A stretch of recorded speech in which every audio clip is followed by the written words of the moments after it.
The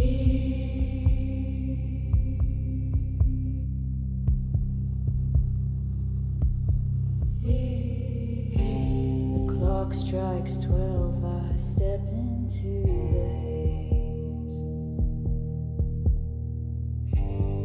Whispers call me from 1,000 graves.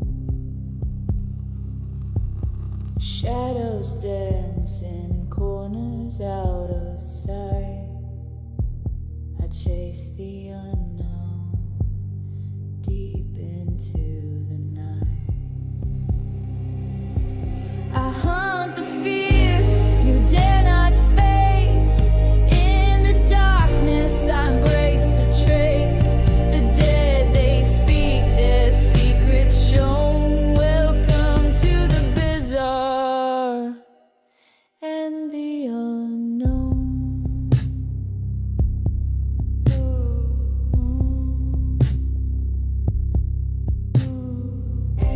A flicker, a chill, a shadowed hand. The unseen lingers where I stand. Through creaking doors and empty halls, I hear the echoes of forgotten calls. I hunt the fear you dare not face. In the darkness I embrace the trace. The dead, they speak their secrets shown. Welcome to the bizarre and the unknown.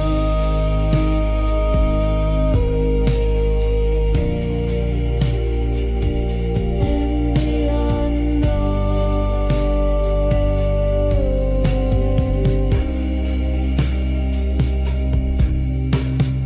Eyes that watch from a place unreal.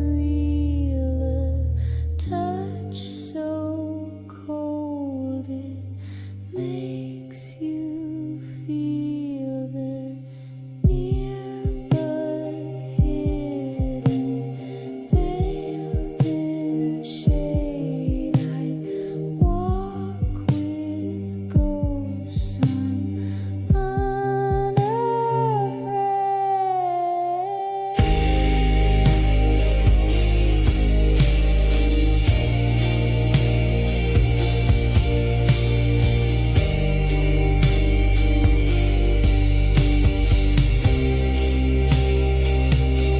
I hunt the fear you dare not face. In the darkness I embrace the trace.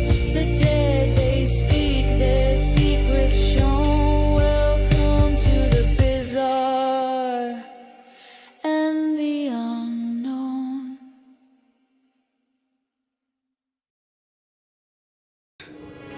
It's showtime. Hey, everybody. Welcome to another episode of Campfire Chats with Eric and Guest. I'm your host, Eric Testerman, also known as author E.D. Testerman. I'm jazzed for this. Heck yeah, man.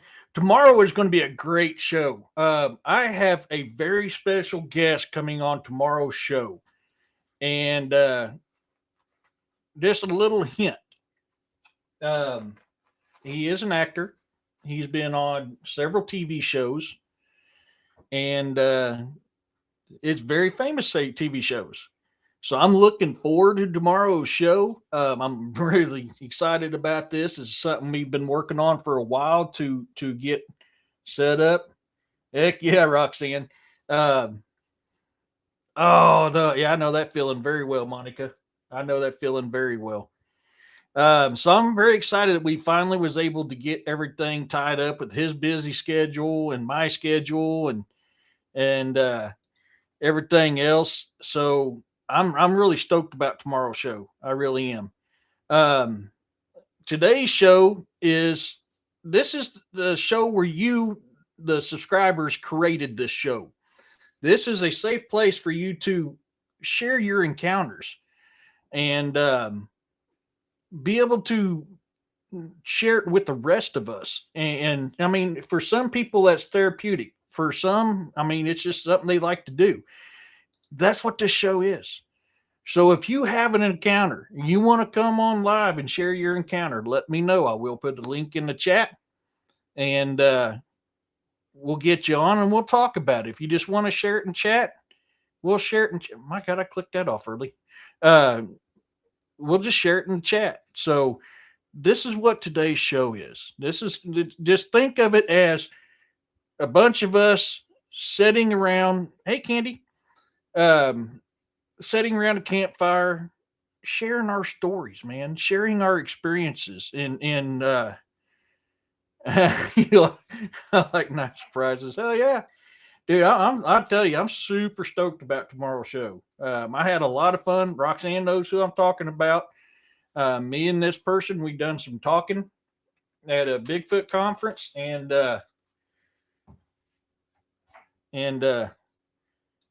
oh, well, I mean, you're more than welcome to share it on here, Monica. I would love to hear it. I'd love hearing that stuff.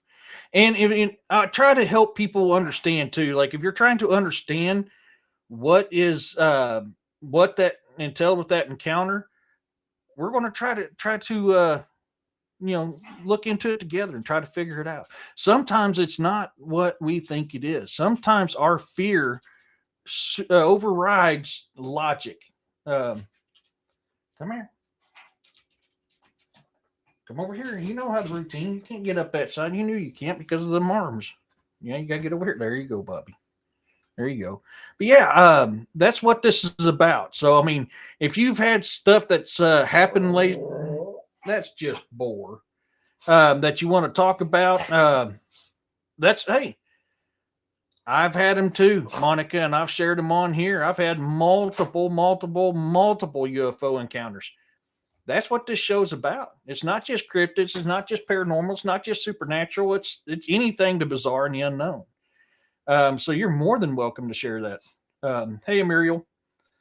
Like I've shared you guys, my very first UFO experience was 9 years old in Forsyth, Missouri on Christmas Eve. And I was laying in the back window of the car, the Monte Carlo that Mom was driving. And this was back in the 80s. And I looked up and seen a row of blinking lights. And I said, "Hey, Mom, look at Santa Claus." And she goes, "Well, you better go to sleep or he's not going to stop and drop presents off." And I kept watching that row of lights going across the sky. And that row of lights turned into a circle, started spinning really, really, really fast and shot up in the air.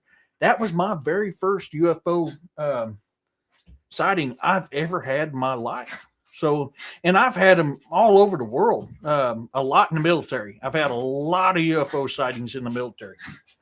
So that's what this is. It's not just cryptids and paranormal supernatural. It's anything the bizarre and the unknown. So if you guys got an encounter you've not shared, an encounter you would like to share, or a recent encounter that you haven't told you yet about, that's what we're here for. Let's talk about it. Once again, if you want to come on live and share your encounter, I will put the link in the chat. You can come on live, or if you just want to talk about it in chat, we can do it that way too. It was a quick sighting. I was smoking a cigarette on the porch. It was 2017. And of course, my phone was inside. Oh, man, I hate when I do that stuff. It's the Candy Wolf. Hey, Candy Wolf. I thought I'd seen another one pop up, but I guess not. I can't wait to hear more on that one. You just want to share it in chat, Monica, or do you want to come on live? Of course, the dog men are going at it because I'm live. Yeah, I was talking about you too. It was your first and only sighting. Wow, that's cool. So how did you feel in that moment? If you wouldn't mind, if you're okay with it, would you mind sharing some more details about that? I love hearing this stuff. I swear, you would.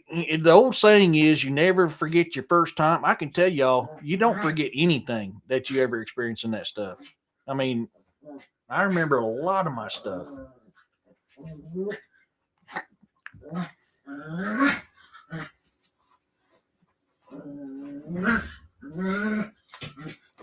These two. Yeah. I remember one time I was in boot camp at San Diego, MCRD San Diego. I've had two encounters whose eyes look like lizards' eyes with split pupils. No kidding, man. Tell us more. Tell us more, main house. I want to hear more. There was two of them side by side. They were round gold in color. Oh, cool. Did you feel anything different? Was like the energy in the air, or did you yourself? Did you like your aura, your energy? Did it feel off kilter?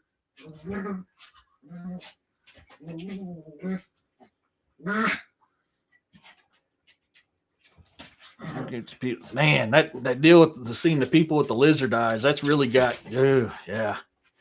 I haven't had that experience yet, but I mean, I've seen and heard a lot of people sharing their encounters about it.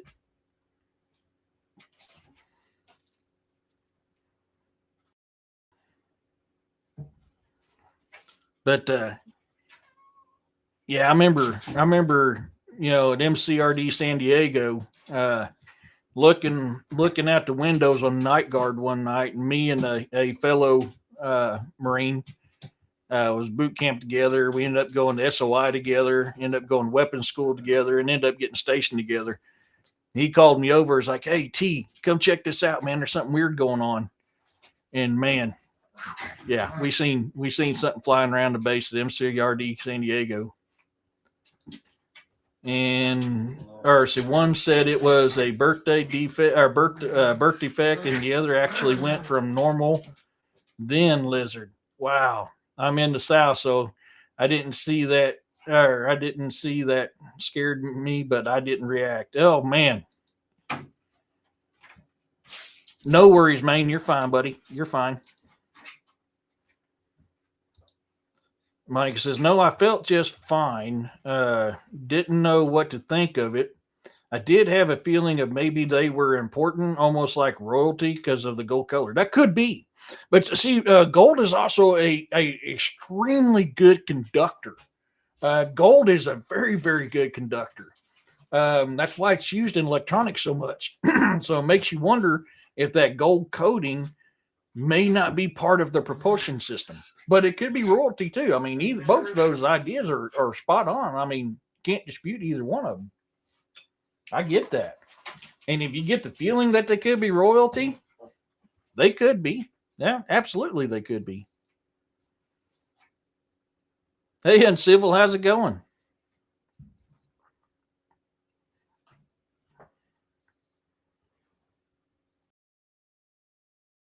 So, uh, main house, are you in the swamps?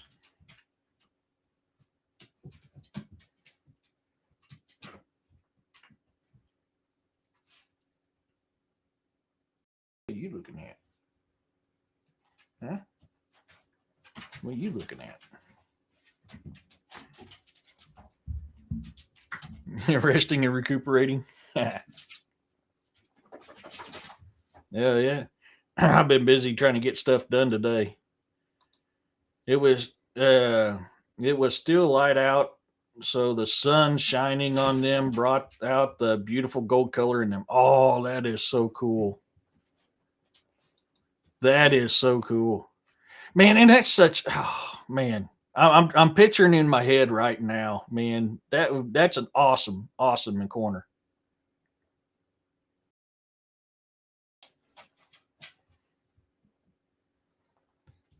No, I'm a city chick, but I live close to the woods. Okay. I just wondered because you was talking about the South, and with the lizard eyes, it makes you wonder how close to the swamps you were. Is there like a lake close by, or a nice river, maybe? Kind of curiosity of where these things might be seen.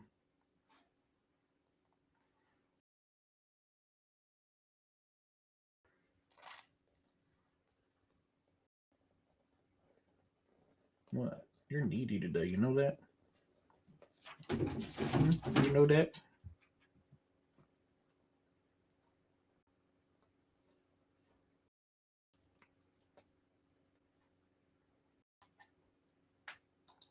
I travel a lot. Heck yeah. Ow, your claws. Yeah, I get that, man. I used to.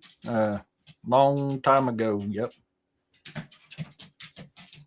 It was in the summer, so it was just before it got dark, where it was light out, but you could start to see the stars coming out.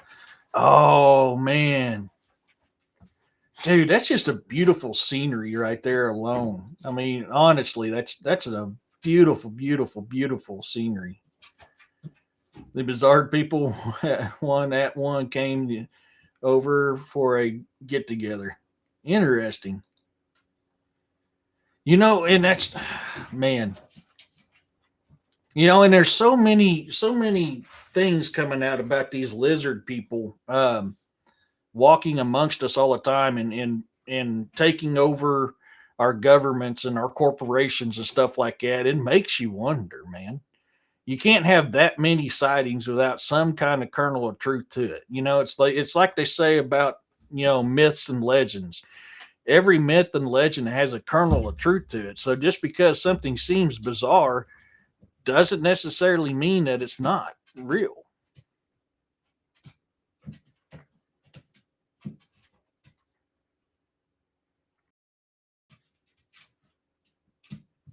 Some are. Some absolutely. Oops, hit the wrong one. Sorry. Some definitely are. That like the ones I wrote about the Draconian in my INR book one, Emergence. Yeah, they're very well known to being that way. I don't think all of them are, but yeah, there's a good portion of them that are. I used to explore the odd places like the cemetery is supposed to have weird rituals. We went out and a dude in the cloak kept popping up. We booked out of there. Oh man, yeah, I bet so. Uh, Eric Glenbeck a while back about lizard people shocked the heck out of me when he talked a little about it. You know what? I heard about that and I haven't been able to find it. I forgot all about that. I need to look that up. I remember somebody telling me that Glenn Beck had talked. I like Glenn Beck. But I remember someone telling me he talked about it. You like to investigate from a safe distance? Not me, man. I like being right in the middle, right in the thick of it. I really do.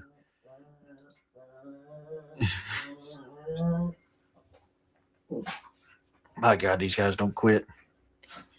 Yeah, I like being right in the thick of it.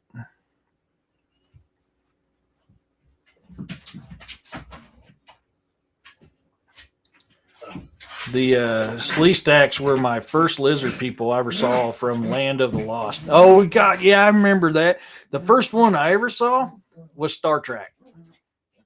Star Trek was the first time I've ever seen anything related to lizard people. They are. Yep, the dogmen are going at it again. I've lost track how many times today. This is nonstop, and I keep telling them you got 40 acres to do that stuff on, and they got to do it right at my feet every time. Hey, Ozzy Sue. Good day, mate. How you doing, sweetie? How you been? You been have you kind of pretty much healed up from everything? Hey, Larry, how's it going? Oh, Eric, and we love hearing about your experiences and good stuff. Hell yeah, man. Man, it's fun. I'm trying to. I've got now that I'm not going to have knee surgery, and my knee is doing better. I've got to get back with DA, and I've got to get back with that group about doing that paranormal investigation on that cemetery called Union Camp Cemetery on the north side of Springfield, Missouri. I've been kind of hesitant about doing it because my knee will start feeling. Come on, guys, you're knocking things around. Because I'll get to doing stuff, my knee will get to hurting again. So I've been kind of laying off of it, but a little bit. But I'm doing a lot better now. So I need to get out there and get that investigation done. I was so blessed when they went to do the pre-op surgery and they retook X-rays and said, we can't find all this stuff wrong because originally they were telling me that I got a fractured tear, multiple tears, dysplasia. And when they redid the X-rays, it wasn't there no more. So I love that. I love hearing that. I was worried about that. I was so worried about being off of work and stuff. Hey, Auntie.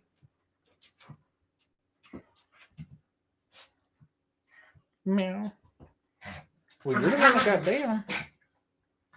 You're the one that got. Yeah, I know, but you're the one that got down.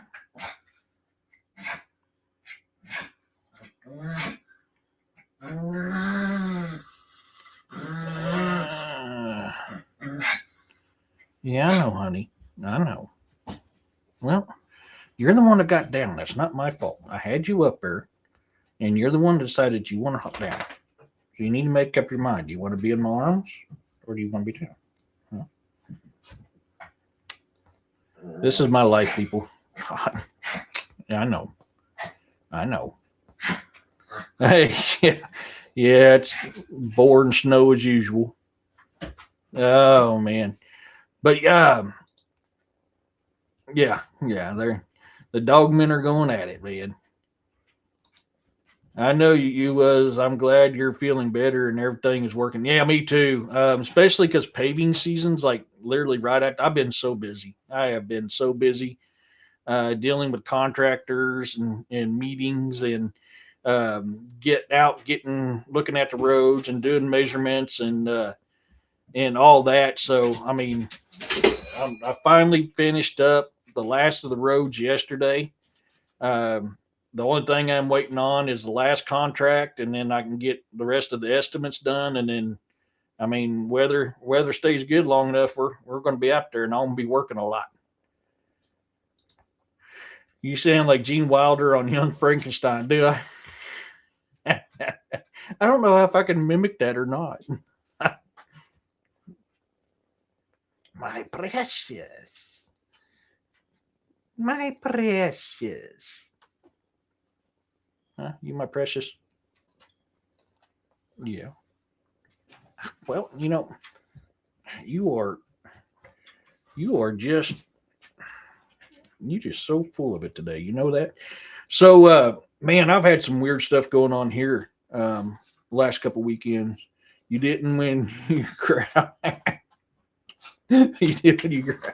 Did I growl? I don't remember growling. Oh yeah. Yeah. Uh yeah, climbing buddy. Yeah, this is Blackie. She's up my butt a lot. She's very clingy. It is already 91 degrees here, and it was 96 yesterday for March. That is crazy, even for Arizona. Oh man, yeah. There, I growled. Now I know I growled.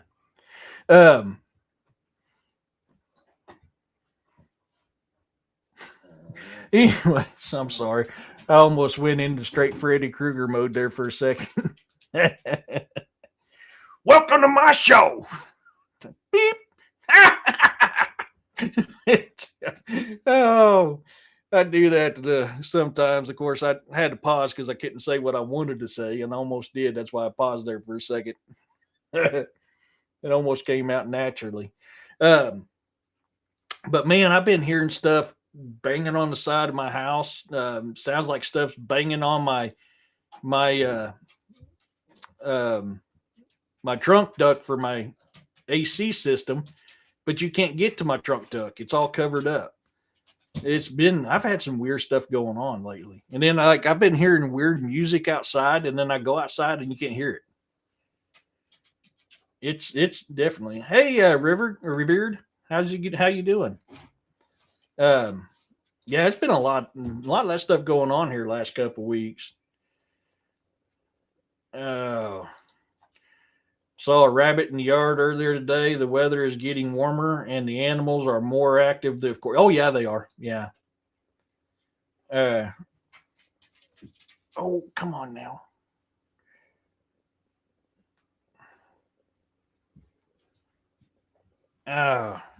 Ooh, your claws. Come on, man. You ain't got to dig your claws in me. Okay, I'm trying to get to the chat, guys. Sorry. I seen a comment. Where did it go? It's not popping up on my deal. rattlesnakes are out here already. Oh man, yeah, man. The other day we had a freeze the other day, but before we had to freeze, I was out working on my middle drive, and I seen a bunch of frog eggs sitting in one of the many lakes that's in that drive, and I was like, oh wow, the frogs. I mean, because they've been going like crazy out here. I was like, so man, the frogs are already laying eggs. I was like, wow. And then like a day or so later, uh, it froze. It got so cold it froze. You have three different kinds of rattlesnakes there. Oh man, you been eating them? Rattlesnakes not bad to eat. Hey, brother William, how you doing? Come on, man. You're in the Ozarks. Of course it's weird there. Hell yeah, man. Come on, man. Yeah, apparently that's the thing. Apparently reverend and revered. Oh, I get it now, revered. Sorry. uh, no danger noodles for you? Man, I got to get down to Florida. See a brother of mine from the Army. We're going to go out python hunting and gator hunting. And I plan on eating me some python and gator while I'm down there.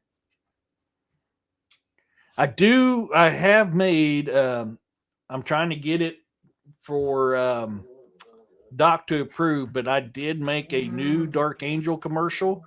If he's good with it, that will be getting changed. Have you ever thought of going gold detecting? I've kicked it around. I've never done it, but I want to. I think it'd be fun. Oh, no worries, bro. No worries. You know, I get it, man. You're all good, bro. Um, I think it'd be fun. Some of the ways I see people, especially with that, what's that called now? Just slipped my mind. Using that water, destroying the earth in the manner that they do to get gold. I don't like that.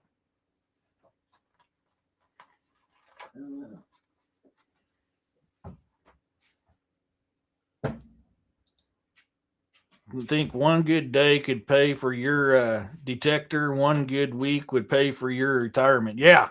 No kidding. Yeah, no kidding. And that's the thing. If you can invest in silver and gold right now, do it. Buy what's ever cheaper at the time, because one will always be more expensive than the other. They bounce around quite often. So the way to do it is buy the cheap one and keep buying it until it goes down and the other one goes up. Then you change to the other one. You just keep doing that. I mean, I think that's a smart move.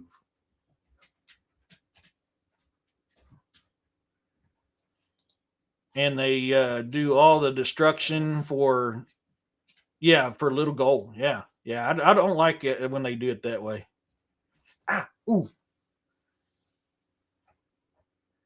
Oh, I hate hearing that, William. I hate hearing that. You set on it and you drip feed it when the price goes high. Yep. Like I'm getting ready to switch my retirement into a Roth IRA. I most of when I had them taking care of my stocks for my retirement, they were putting most of my retirement in Vanguard. And I do not like Vanguard. I absolutely cannot stand Vanguard. Look up the video from the World Economic Forum where the CEO of Vanguard says what he says, and you'll understand why I got away from Vanguard. So I started maintaining my own. We now have the opportunity to put our retirement into a Roth IRA. Right now, I'm just trying to figure out if I can take all my retirement and put it in there, or if it's just the future now. So I am getting ready to switch mine over to a Roth IRA. I apologize in advance for my typos. I've been lazy and using speech text, and it does work. No, man, I get it. Yeah, and I can tell you now that speech text does not speak hillbilly. I've tried it. Yeah, it don't speak hillbilly, so me and it don't get along. It's worse than me type. That's pretty bad. If something's worse than when I type it, so I get it. No worries, no worries.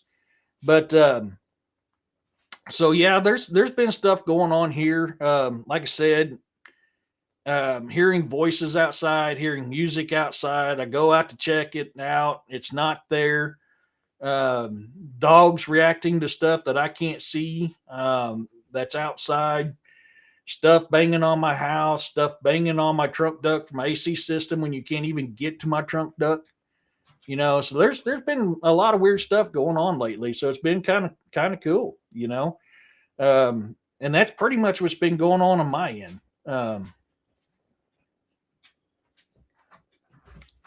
You're pathetic. Yeah, sport little brat. And is there any particular things or particular thing that started all the activity off? Was there a point where there was no activity? No. So a little history. No, not no dueling banjos yet.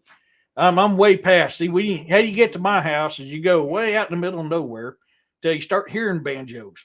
Then you keep going till you stop hearing banjos. Then you're getting close to my house. That's how far out I live. There's always been activity here, revered. Even at one time when I was down in my old trailer that burnt to the ground, I literally had a skeleton on a horse ride through my bedroom at the foot of my waterbed, stop, look at me, and scream and ride off again. We did find out that my stepdad, one of his sons, was practicing dark magic, and he had came out here while I was in the military. There was some bad energy from that. We've also found that we believe some witchcraft was done out here before we lived here. I spent many years trying to cleanse this land. I think it's a little bit of the land plus activity that's happened prior and while we've lived here. See, we lived on this property for 33 years. That's how long I've been on this property, 33 years. After my late mom had passed, I was finally able to get the funding to buy the property. So I bought the property off my pop. But there's always been activity here. My childhood home had the whispering voices thing, never could understand the words and never could find where it was coming from. Oh, yeah, I know that very, very well. Yeah, people open up doorways and it's a wide open for anything walks in. Oh, yeah. The energy of this land has changed a lot since we first moved here. It's been a lot of work to get it to change, but we've been changing it. What kind of methods have you tried in order to cleanse your land? Salt, sage, prayers. The only thing I haven't had is the wrought iron that I need. It's hard to get true wrought iron anymore. Salute, Dwarf. Yep, I'm going to have RPG on tomorrow, Dwarf. Yep. Tomorrow's show, RPG is going to be on, and we're going to be talking about different Bigfoot from around the world and our experiences with Bigfoot. So I'm excited to be able to get him on. So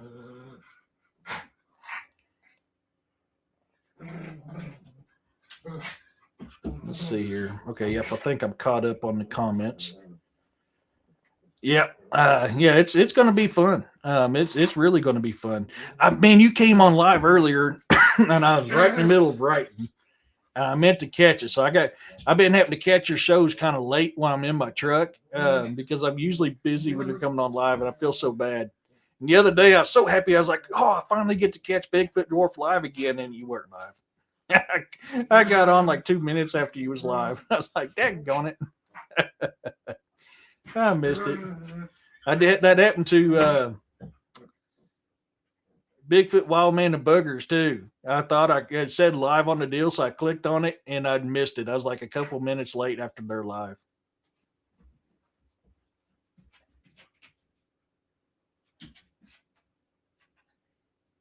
Shit, I like watching you.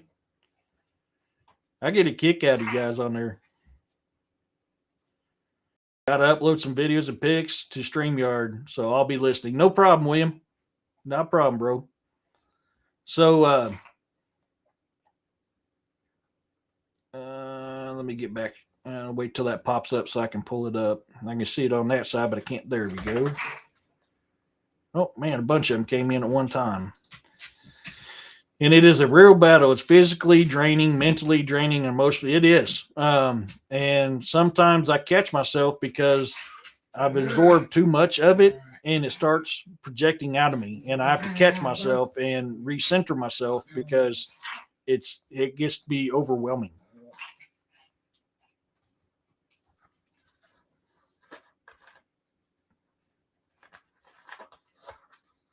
It's very, very much overwhelming.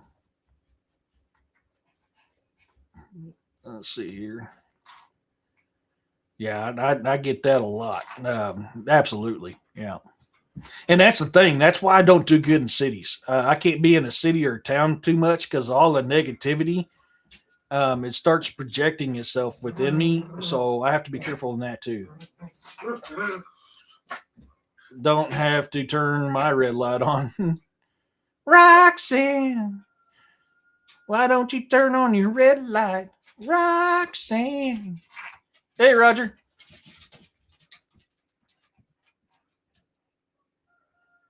Man, I ain't heard that song in a while.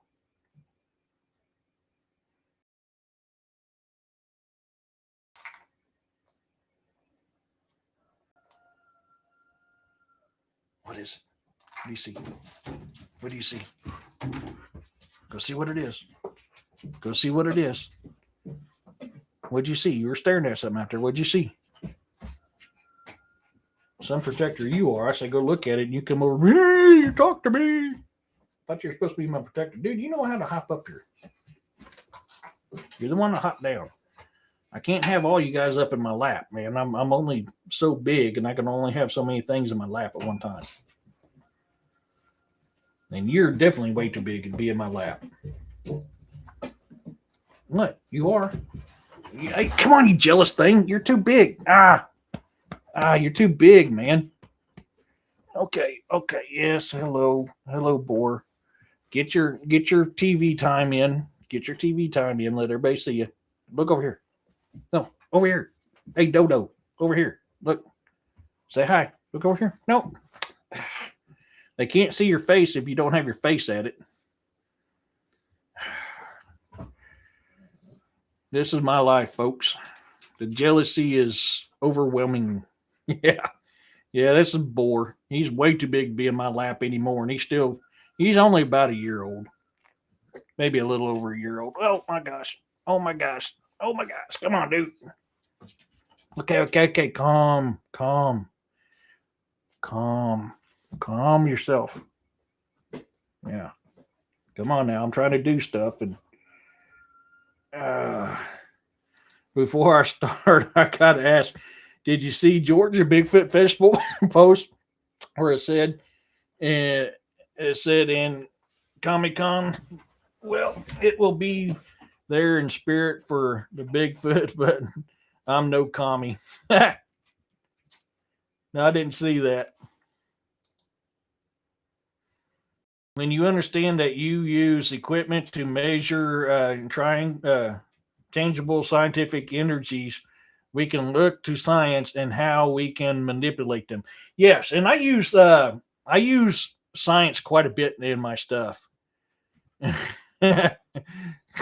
Gone camera shy, yeah. I do, and I don't use mainstream science. I use actual science. I'm not there to prove that these things exist. I'm there to disprove these things exist. That way, whenever I can no longer disprove something, then it's a hard way to say this thing don't exist when you try to disprove it and you can't. Yeah, it's called logical and lateral thinking. Yeah, absolutely. That's my key thing. I try to debunk things, but if I can't debunk it, I can't dispute it, and there's no rational explanation why something is the way it is, that would be the only time you hear me say, I'm pretty sure, I'm pretty convinced this is what it is. Otherwise, I will tell you this could be this or it could be this.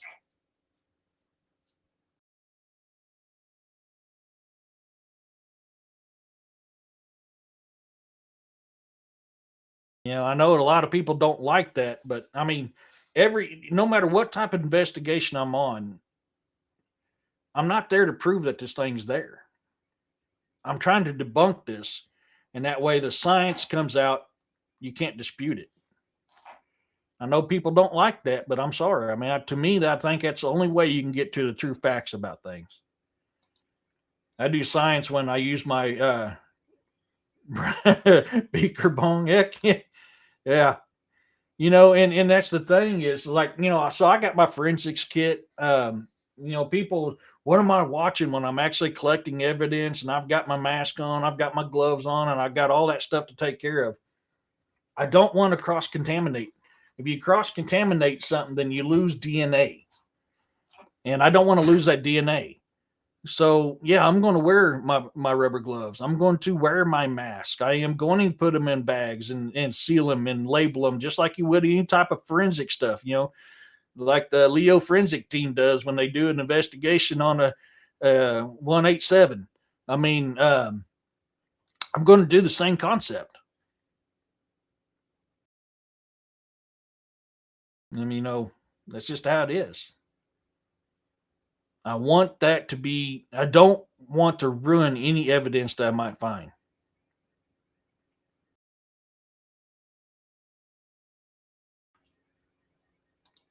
It'd be for a wingman a little while. I mean, that's how I approach this stuff. Like people love orbs during paranormal investigations. I love orbs too. But just because I see an orb doesn't mean I'm going to say, hey, that's a ghost. No. Depending on what time of the year, spring, summer, and fall is the worst times to capture orbs, because it's either going to be a insect, a dust particle, or it's actually going to be a spirit. The winter time is the favorite time for me to capture orbs because you have now taken that insect out of the equation, and it's either going to be a dust particle, or it's going to be an actual hey Jeff, or it's going to be an actual ghost. Now, like you've seen in my investigations, like when one goes over my EMF detector and lights it up, or one goes in front of my camera and it triggers the camera, that to me is paranormal. That would be the only time you'll actually hear me say, yes, that was an actual ghost orb. The human spirit is made of ether energy released when you die. That energy transfers transfers to ether, which takes with it the electricity that makes your body work. Yeah. And I believe Bigfoot, Dogmen, and all them have the same thing. I like orbs. Yeah, I do too. I love orbs. Like my intro in my outro. You'll see that orb fly over an EMF detector. When it lights up that EMF detector, that's when I get really excited. That's not a dust particle, and that is not an insect. That's a ghost. So when you can sit there and physically do that, and you have no way debunking it, I'm sorry, man. Yeah, it is what it is. I'm still good for tomorrow unless something comes up. Oh crap! I feel bad because I forgot about that. I got RPG coming on tomorrow.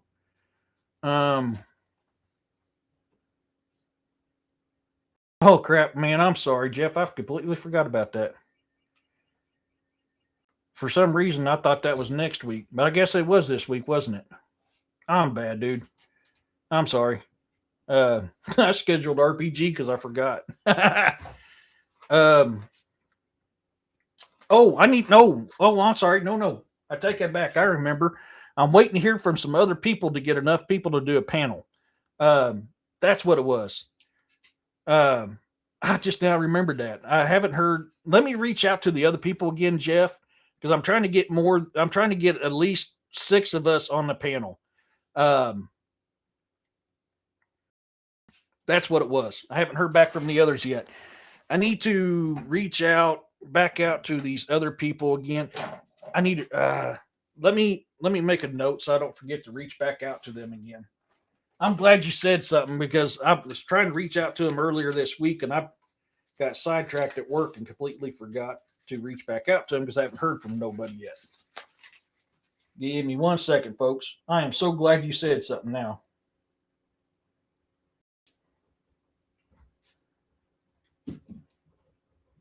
So what's going on is I'm trying to put another Q&A panel together, but I'm going to change as many of them up as I can so that we can have another Q&A panel where you guys get to ask questions to other investigators and content creators.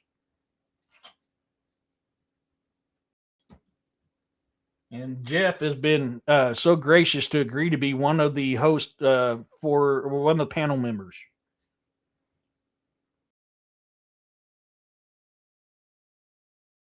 I actually meant to do that yesterday, but I got sidetracked with dealing with contracts and getting all my stuff done that I forgot to reach out to him. Okay, let's see what I missed. I'm so glad you said something, Jeff. I really am. Oh my God. Orbs are orbs, but some things like spheres could be different, like Foo Fighters. Yeah, well, I agree. But when you're on video, dust particles and insects look like orbs, and people are so quick to call them orbs that they don't stop and do the actual research and go, that's not an orb. And people claiming orbs to be dust, I diluted because if that's what was the case, I would have photographs with images. I've had so many photographs and videos of dust particles that look like orbs. That's why I wait till they light things up or set things off. They can be. Absolutely, they can be. I've had a fae look like an orb fly out of the woods at my chest. Okay, cool, man. No, I will get with you on that. I need to reach out to them again. I know I asked them, but I haven't heard nothing yet. Dust particles do not show up unless they're close to the lens. Yep, and they're not illuminated unless. So yeah, I mean it's all about movements and what they do. That's the biggest way to tell the difference between them. But I have had plenty of dust particles and insects show up as orbs.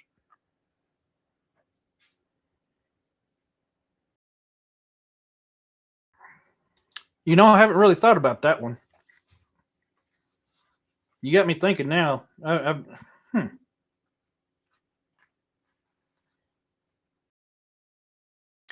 need to test that out. I haven't thought about that with the new cameras.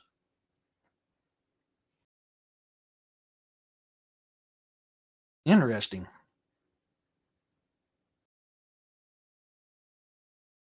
I need to test that theory out.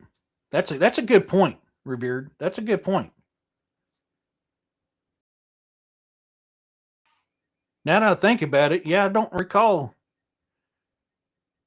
many dust particles in photos in the last 15 years or so.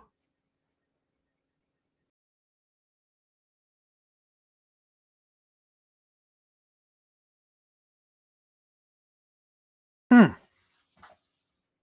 Oh, no worries, man. That's what this is all about. This is what this is all about. But you brought up something that I never really thought of because I haven't paid attention to modern cameras. But now that you say it, you're right. I don't recall. I think, man, it's been the last 10 or 15 years. I don't recall seeing the dust particles in the cameras like I used to. I haven't thought about that before. Remember the design now to autocorrect and pixel eyes so that the image comes out perfect. So, yep. Well, and something I brought up when I had, oh my gosh, I just had him on a couple weeks ago.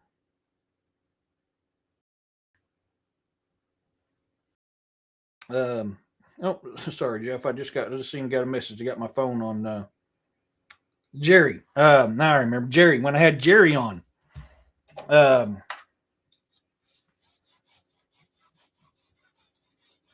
something I brought up, and that point actually makes good on that question. Cameras have gotten so sophisticated, and we're always talking about modern cameras is still getting blurry pictures of cryptids. Cameras don't recognize them things as being real, or they're not close enough, and it focuses on something close to you. Is this why we're still getting blurry images, even though we've got so good of cameras nowadays?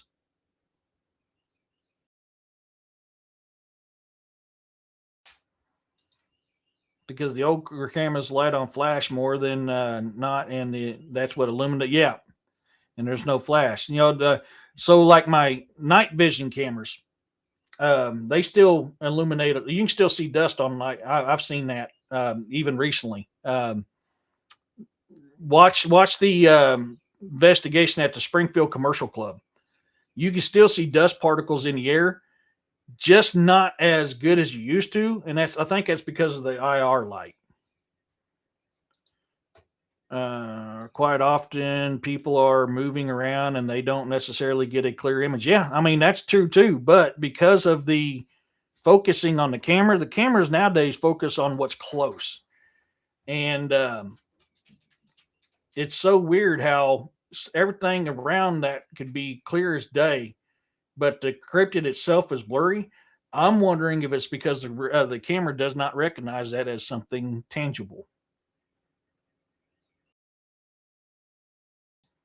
But that's the key. You see, that's using a light. That's if exactly, exactly. Um, yeah. No, I've not heard of Todd Standing. I've not heard of him. Oops, it didn't. Why are you? Oh crap! It's starting to act up now. I've not heard of Todd Standing. No.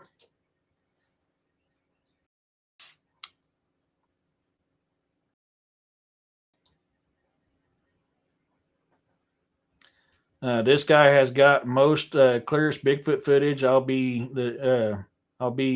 the same, and he even took his case to court to expose it. Cool. So some of the absolute best Bigfoot photos I ever seen was by I think it was David Pilatus. Was it David Pilatus where he caught that one that was walking and he stopped and looked like it vanished? If I remember right,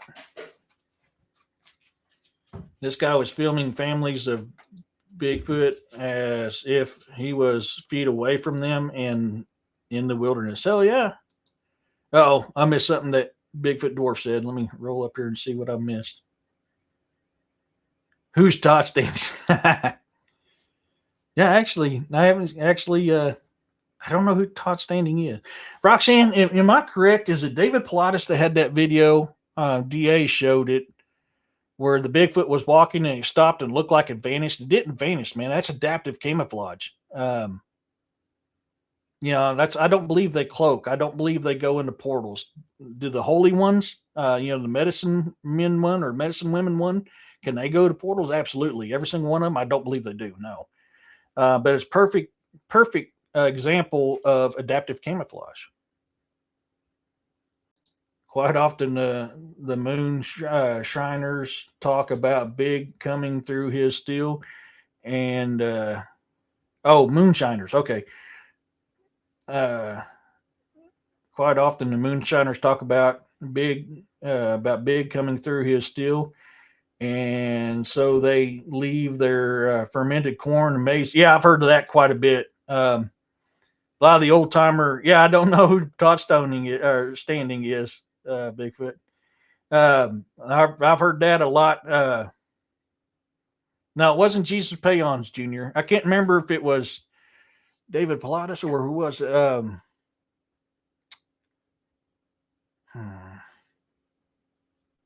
wish DA was in chat. He'd be able to tell me. I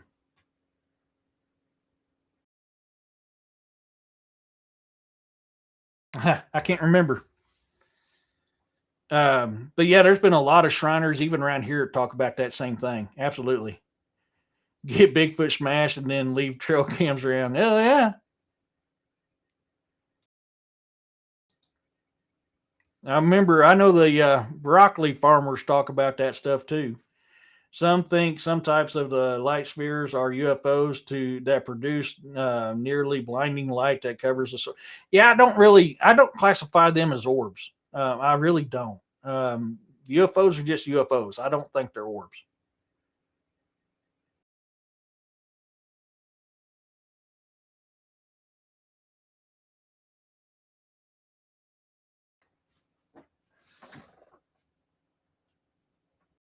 Either my computer is making some weird chirping noises, or there's a weird ass bird outside. Um,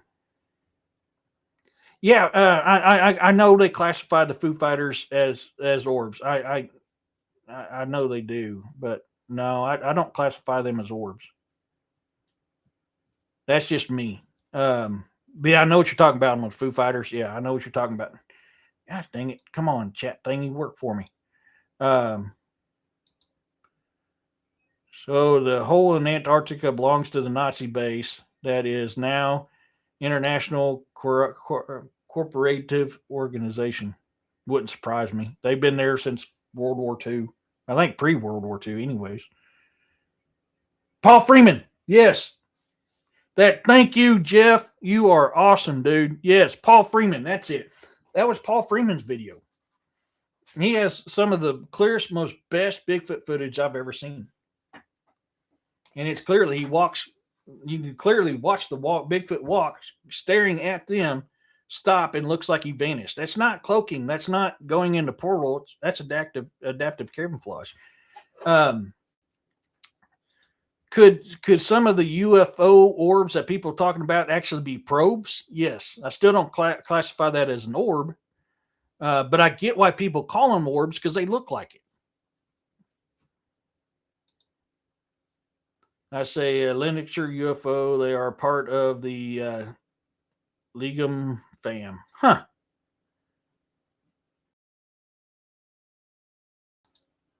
All these craft are being engineered down there. Nobody paid attention when Admiral Byrd mentioned. Yo, I know. We've talked about that on here. We've talked about that on Jessica's show.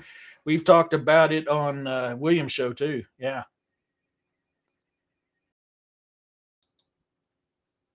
How about the blue Menzies Southwest Ranch? Supposedly had them in their rancher story, killed dogs, and supposedly.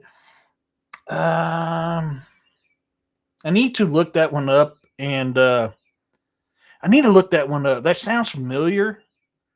Uncivil. I need to look it up and get myself refamiliar with that one. Blue meanies, yeah. I know what you're talking about. I just can't remember the details on it.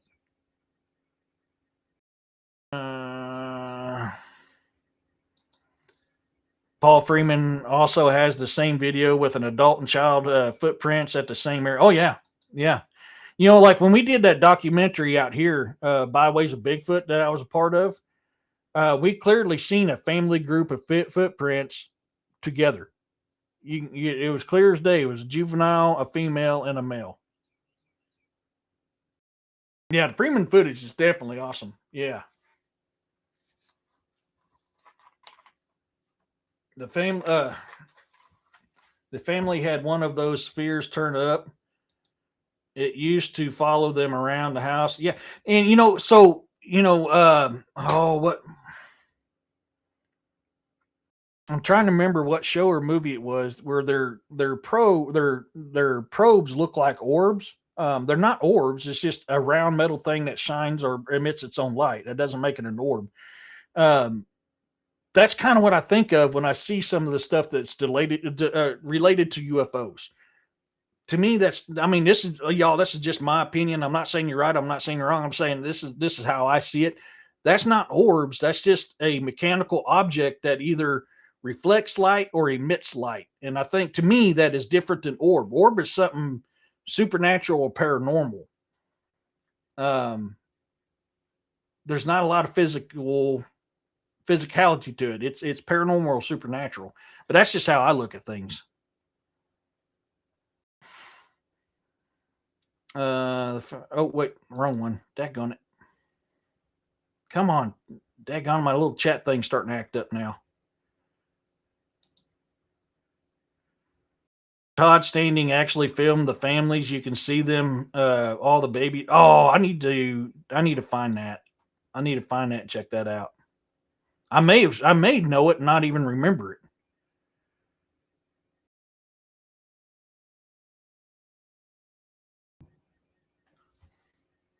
That was a big boom. Did y'all hear that? Something Frog Ranch. Oh, Blind Frog Ranch has had different things happen, like Skinwalker. Yeah, I'm not into them shows, but yeah, I know what you mean. It's like Sputnik without legs. Yeah, yeah. I'm gonna probably have to stop popping messages up because it's starting to jack with my chat thingy over here again.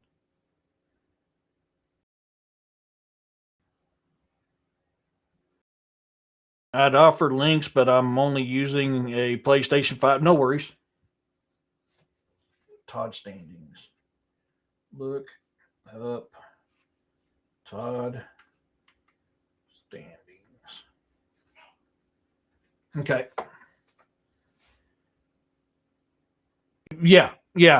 Absolutely. Paul Freeman is a great example for adaptive camouflage. I agree with you 100%. The blue orbs baited the dogs away in the woods. Rancher found spot of goo. Yep. And to me, that sounds very mechanical.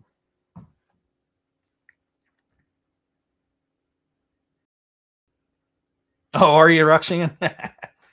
uh, the next day, two or three, the same number of dogs matched the number of spots of oily liquids. Yeah.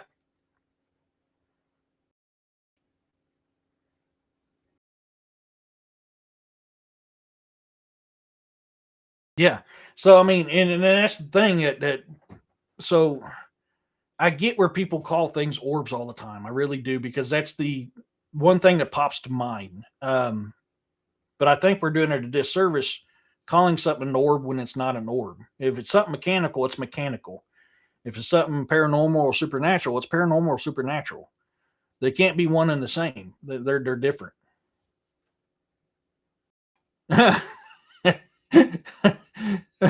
Yeah, they're really like good kind of mushrooms. Say, "Holy crap, I'm behind."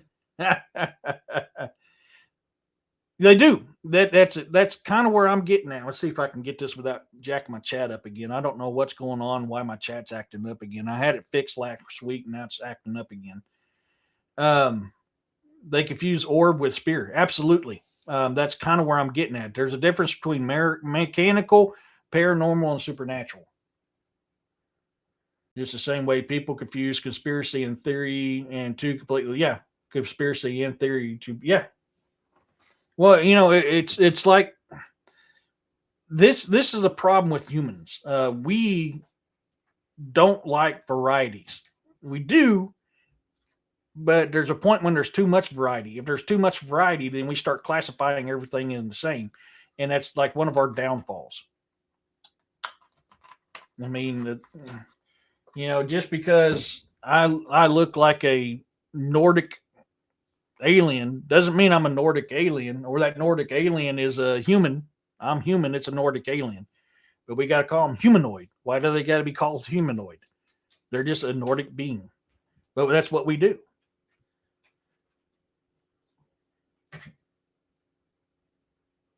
Conspiracy only takes one or more people to come up with a plan that benefits them in secret without the rest of the population knowing the theory is an idea. Yep.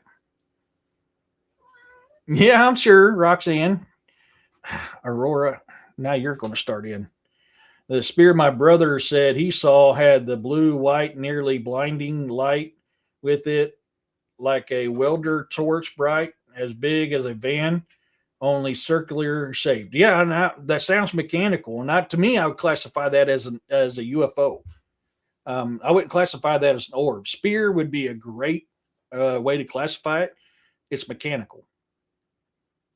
To me, that sounds very mechanical. Oh, it's past the top of the hour. we're going to do Ben's. I just published Reign of the Draugr. We're going to do that commercial. Here we go.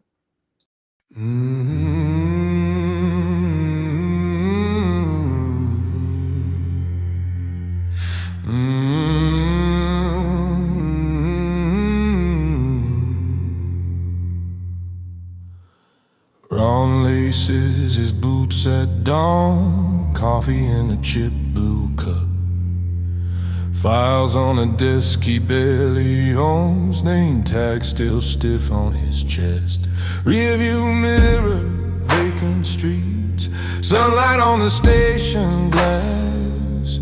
He hums some song he half remembers, thinking this peace might last. Reign of the Draugr, the dead have come, marching out of forgotten stone. This was the last soft, ordinary morning. Now every breath cuts through the bone. Dawn of Armageddon on Midgard skin, ash in our teeth, frost in our lungs. Will we stand in death's icy grip, or lie down where the Draugr have sung? Oh.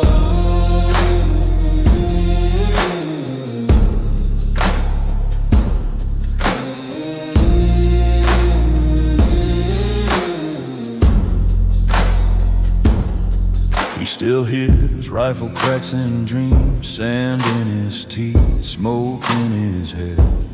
Now it's paperwork and parking tickets. He tells himself that's fair. Then the phones all choke on static, sirens bleed a broken tone. Shadows walking upstream through traffic, eyes like winter stone. Reign of the Draugr, the dead have come, marching out of forgotten stone. This was the last soft, ordinary morning. Now every breath cuts through the bone. Dawn of Armageddon on Midgard skin, ash in our teeth, frost in our lungs. Will we stand in death's icy grip, or lie down where the Draugr have sung?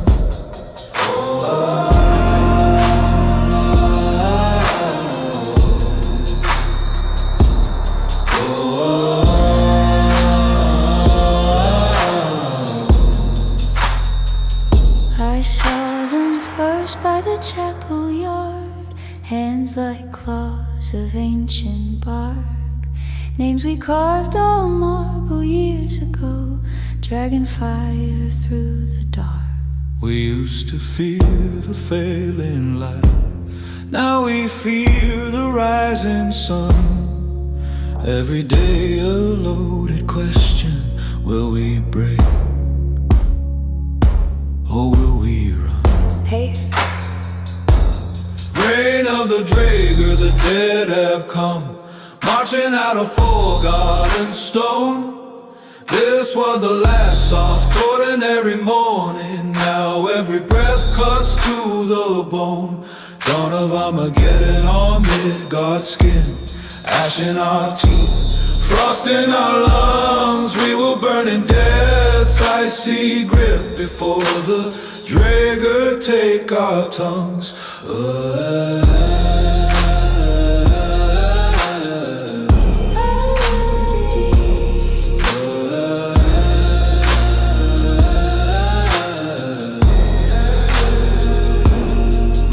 Of the Draugr, cold as a churchyard hymn.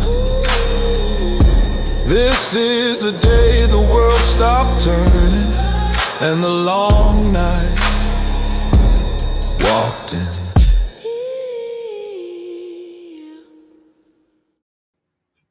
I keep forgetting. I've got to redo that song because I accidentally misspelled Draugr wrong. Reign of the Draugr, Dawn on Armageddon. It takes place in St. Joe, Missouri in 2019.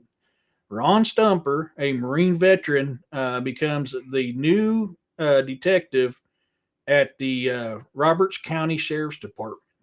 His day is transformed and changed in reality, for it wasn't a normal day for something that came back from the dead, and Midgard is suffering from it. If you like that type of books, or anything else like that, you like historical fiction cryptid horrors, you like modern day cryptid horrors. Reign of the Draugr, Dawn of Armageddon is a modern day cryptid horror. If you like sci-fi, then please go find my books at amazon.com/author/Ed Testerman. Follow my author's fan page. Every time I release a new book, you will be notified before anybody else does. Rate and comment on my books, please, and help get my books out there. Just like any other author that sells their books on Amazon, this helps us to get our books to reach more people. I hope you guys enjoy it. I had a lot of fun writing Reign of the Draugr, Dawn of Armageddon. I was very happy to get it finished, and I hope you guys enjoy it. I'm currently trying to get it produced for audio. Okay, there it goes. My chat's messing up again. Hold on, guys. Sorry. Okay, there we go. Revered said, I have to be honest, do not use sage for cleansing. That there's a Christian, remember Jesus, Yahuwah said, a kingdom divided against itself is cannot stand. Oh, yeah. I've seen humanoids at Wally World. Hell yeah, man, I have too. I see them every day on the streets too. In other words, Revered said, in other words, you can't use witchcraft to get rid of witchcraft. Yeah, I see that. Aloha, Big Island. Was hovering the railroad track. Oh, let me scroll up. I've missed something Uncivil said. Sorry, Uncivil. Let me scroll up here, buddy.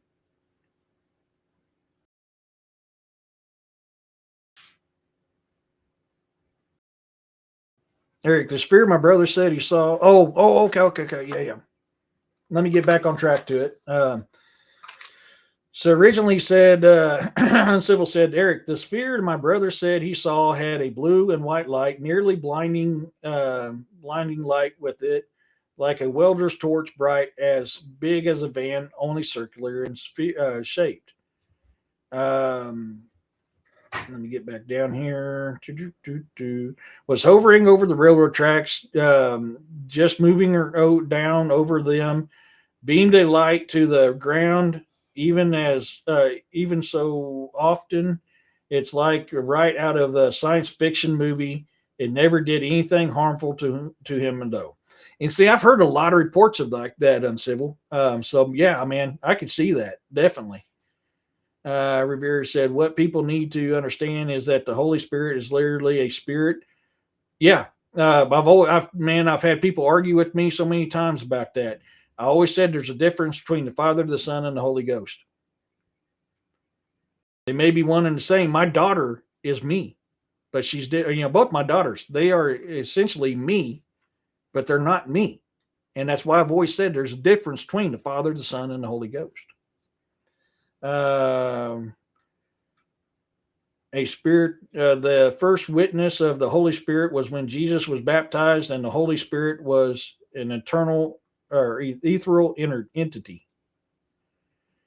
It manifested an ethereal light, rested on Jesus, and emitted light. Yeah.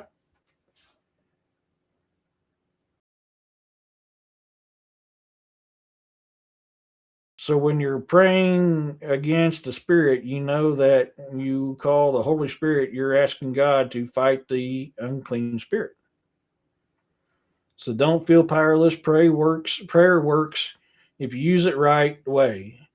And anyone can do it. It's as long as you just believe in Yahuwah.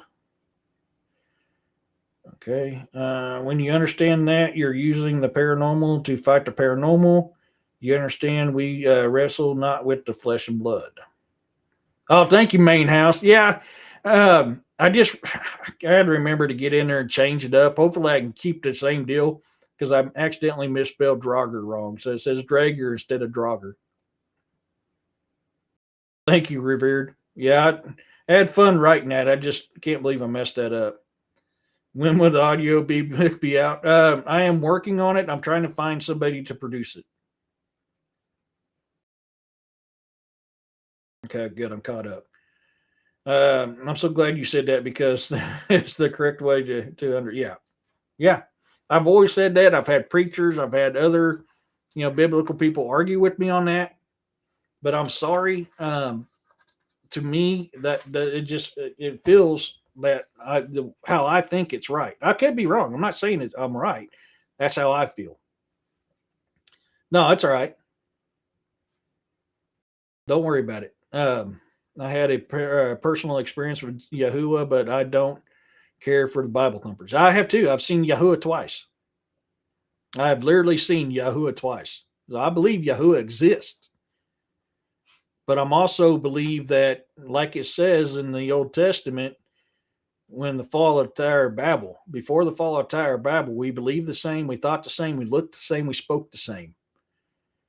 Upon the fall of Tower, the Tower of Babel, that is where God split the tongue and split the people. We look different, we talk different, and that's why if you actually study all the religions around the world, all except for one, the core value of every religion is the exact same.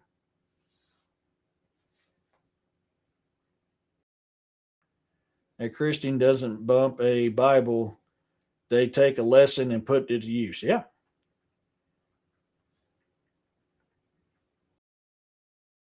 So many Christians don't realize Yahuwah left some specific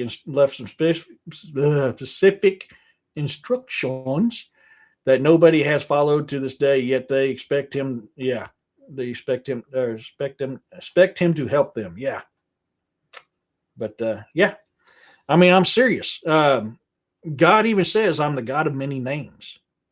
So, God can absolutely be Zeus, could be Odin, could be, all this other stuff. Thor could be Yahweh.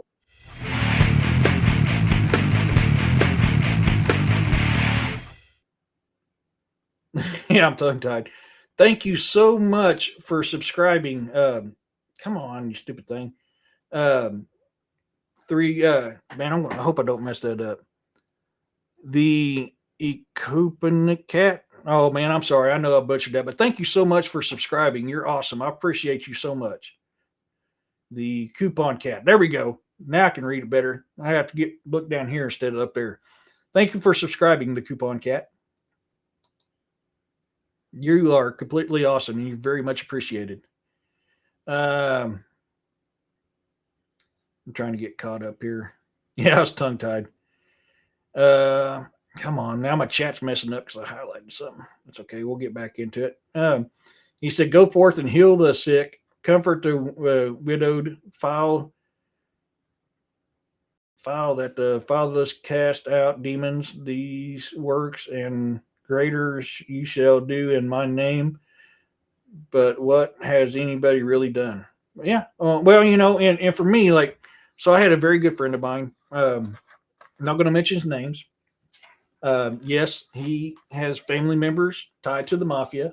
He is Italian, but he had a lot of back problems. Walked with a walker and a cane for a long time, and I was praying for him one day back when I was a security guard for a church camp and local church camp. And later on that day, his stool fell, and now he's walking around without a walker or a cane. And he came to me. He's like, "Thank you so much for what you did." And I told him, that wasn't me. That was Yahuwah. Yahuwah did that. Even Yeshua says, "All things done by me was not done by me, but through me by thy Father." He was human. He was mortal when he was on Midgard. And I look at that when I read that and I hear that, I think the same way. I didn't heal my friend. I was just a vessel that Yahuwah used to heal my friend because we went to him in prayer.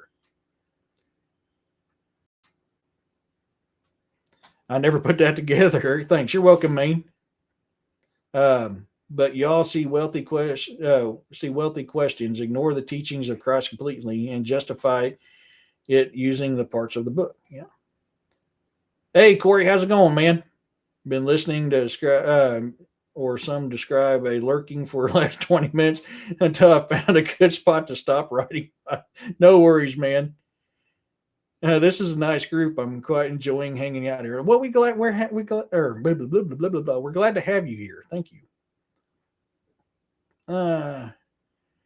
You're a man of great character. You're a good soul. Thank you, Revered. I appreciate that. Lurking and listening.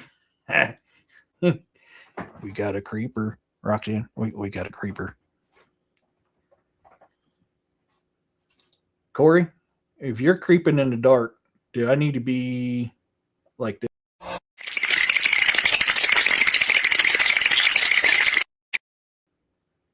I might have to be with Corey creeping in the dark.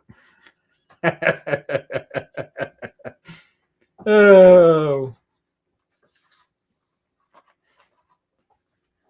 Mm-hmm.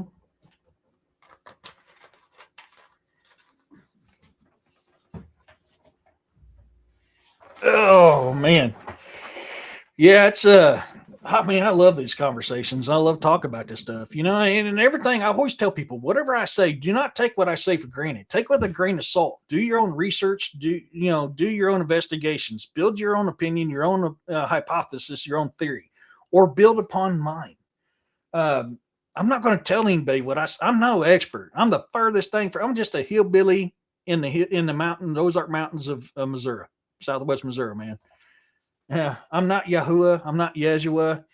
I'm not none of that stuff, man. I'm just Eric.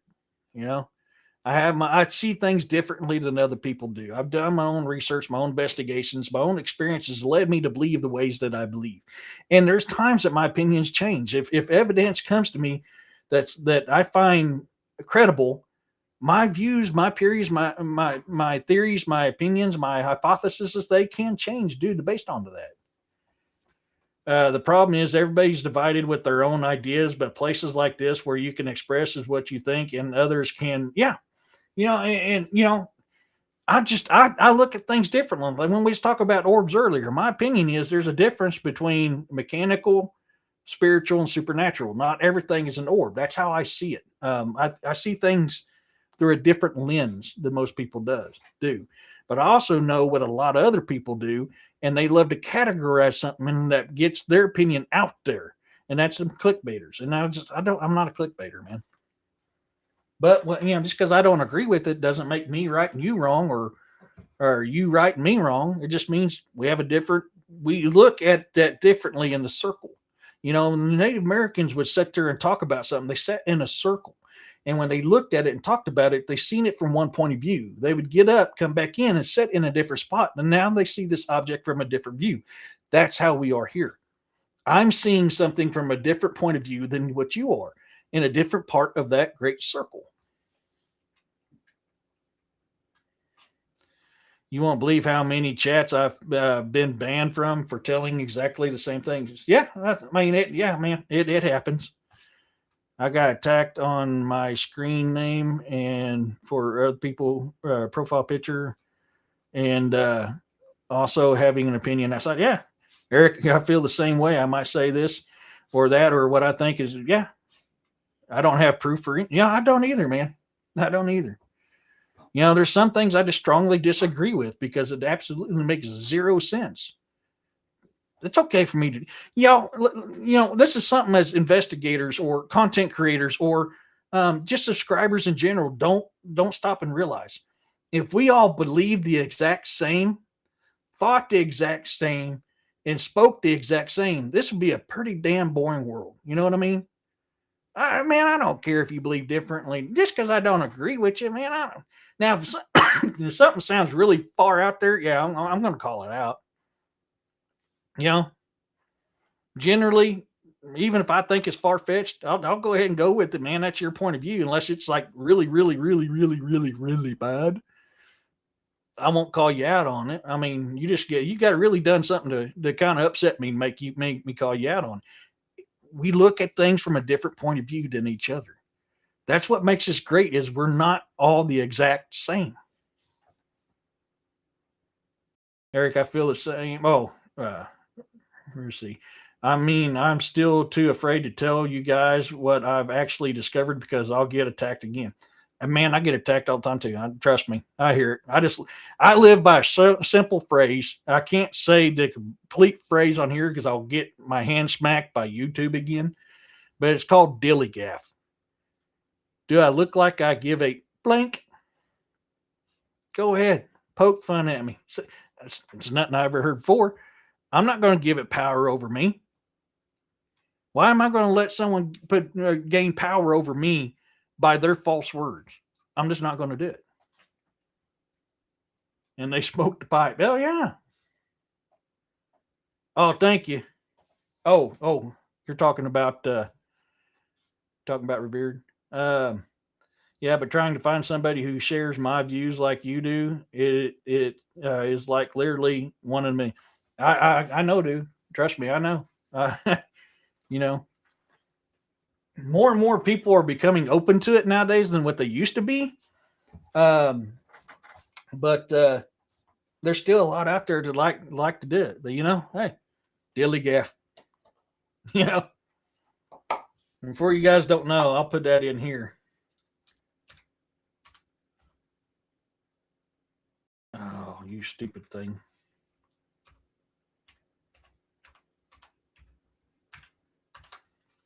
That is what I'm saying.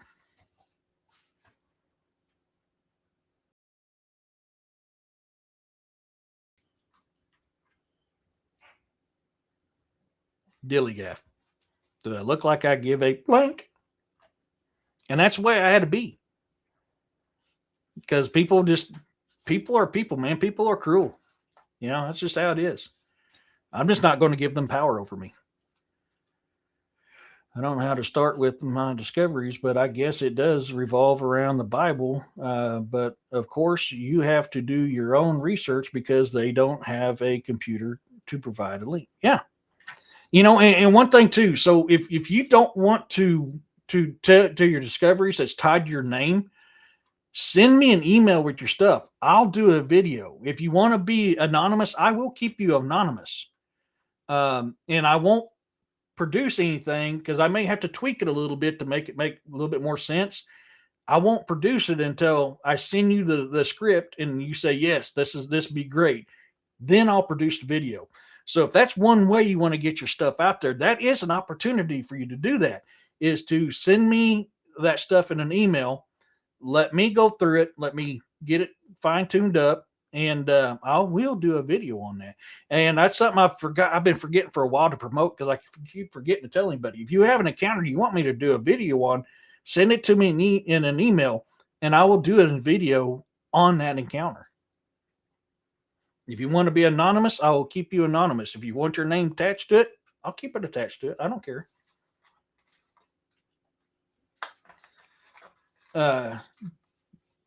Excuse me. How open are you to the existence of giant creatures? Giants are absolutely real. People mistaken them, misidentify them all the time. They want to call them a Nephilim.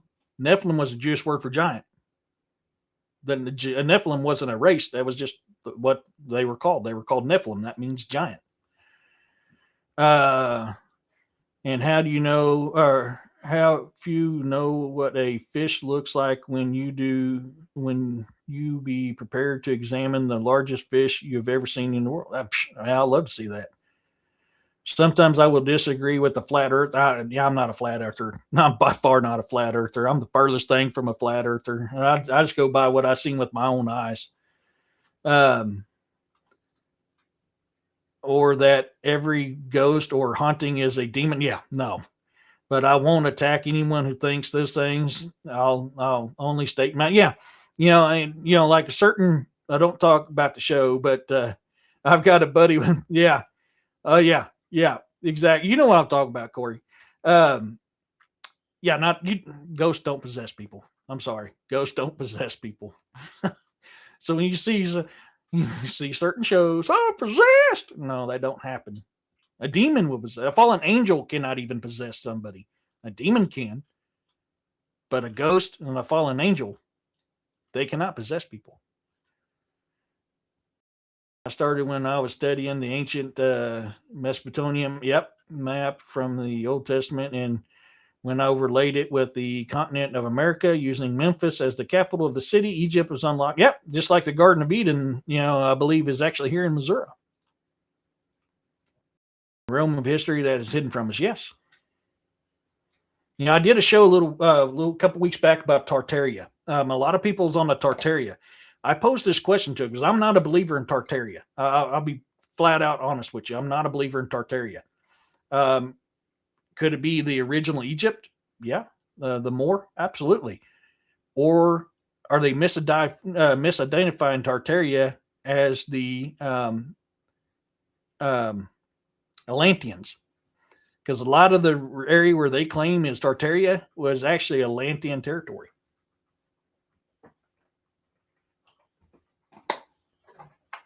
But I seen something today that I forgot to talk about on that show, and that was the Moor, ancient Egyptians. Could that actually be who they were? Because the Moor had technologies that we don't even know about. And the great dragon from the Bible is literally, it literally was real. Yeah, it died and it became land. Just the Bible said, yeah, I believe that. Yeah. And besides the head of the dragon I also found a body Poseidon, who was actually just a giant fish. I found you're talking about Africa. You're talking about, I forgot the dragon's name. It's talked about in Greek mythology. Zeus slew him. I know exactly what you're talking about. I've been possessed by Johnny. Yeah, me too. 45 minutes after eating it. Oh, Jeff. Hell yeah, man. I found a petrified body of a real life kraken, and you won't believe what the body is now.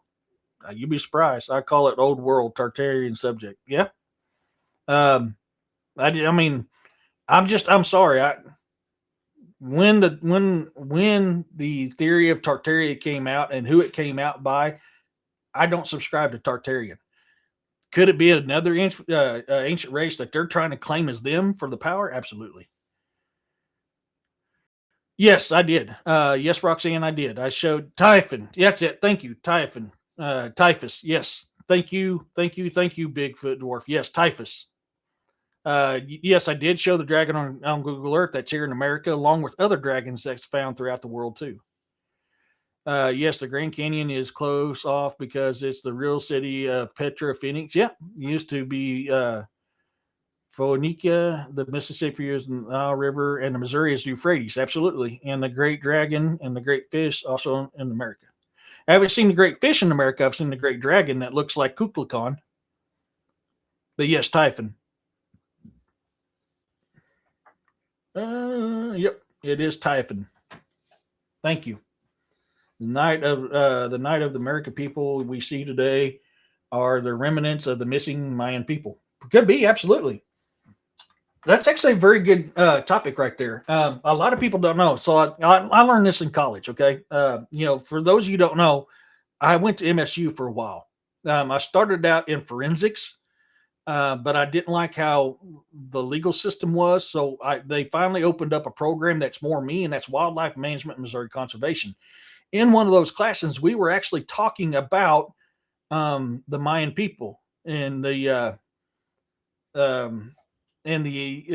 home city of I'm sorry, the Aztec. It's actually Aztec, which I think Aztec and Mayans are one and the same. I just think that when one fell, the other one built their empire on top of that one. That's why the similarities. But Azteca, the homeland Azteca, is actually found in Wisconsin area, and you can follow the Corn Belt. If you follow the Corn Belt back down there to where the Aztec were and come back up, you're going to realize where they describe Azteca and where you study the map is actually in like the Wisconsin area. Feather headdress represents a great feathered serpent, which I also found the remnants of. Hell yeah. My internet is wonky. It is working good now. Glad I caught you live. Cool. Good to see you in here again, Joanne. If you didn't catch my message, check your Facebook. They were known by many names. Yep. The Dilligaff word sounds like Ghibli to me. You spelt it wrong. Some consider the lake serpents like Nessie as dragons. Yeah, I think they're dinosaurs. What we call dinosaurs now, but yes, they're called dragons back then. But yes.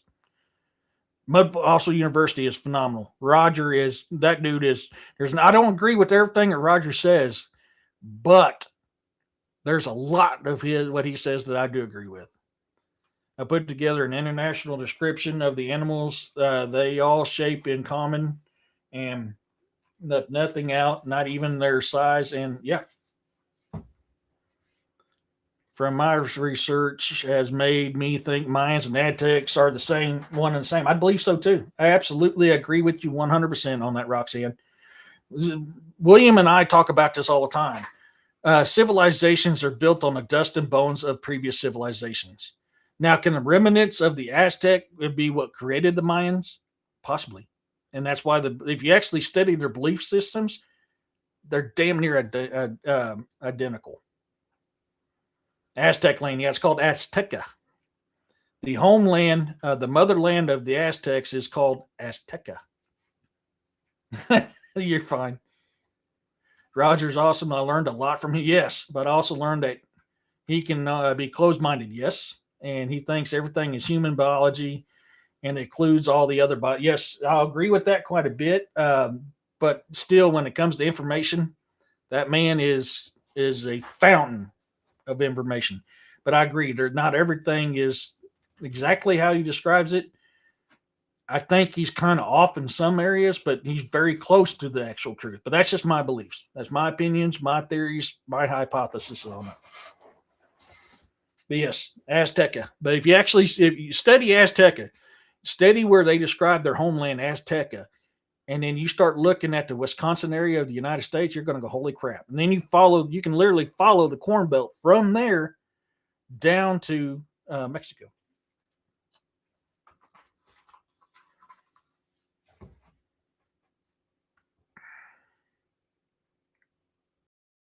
Some documentary says Aztlan. Yeah, it's actually Azteca is the name of it. But yes, I agree.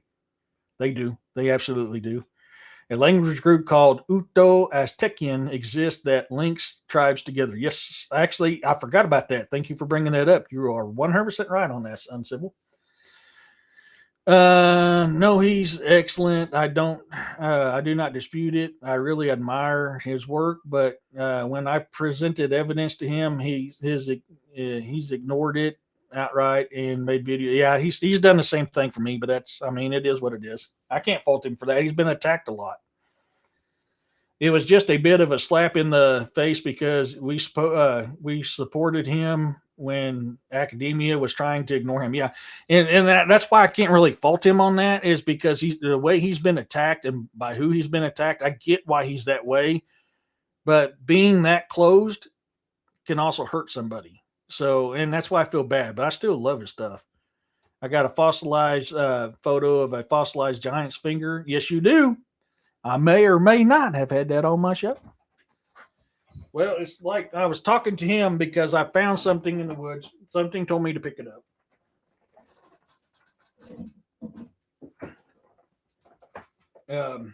To me, when you wet that down, it does the same thing he talks about. And it looks like meat, fossilized meat. And then the top part looks kind of interesting as well. So I was trying to get his opinion on it.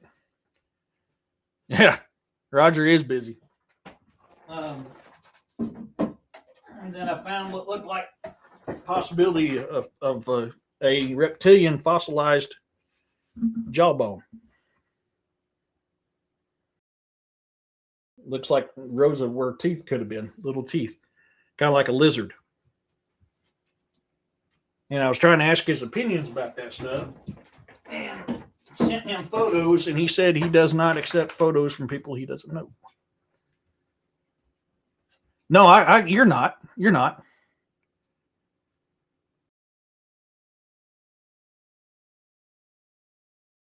Yeah, I agree. I agree with you. You're not attacking him. No, I'll never say that. Being a fisherman, being a hunter, understanding that the animal world is easier for me to find animals that were left behind. Yeah. Dude, this is an awesome channel. I feel right. And well, thank you. Hey, Kawhi. Aloha. Hey, Eric, just stopping in to say, hey, good to see you in here, Kawhi. Thank you so much.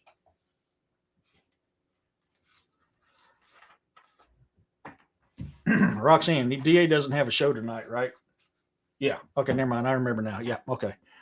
I was kind of paying attention to the time there. That's right. He's taking a break until April.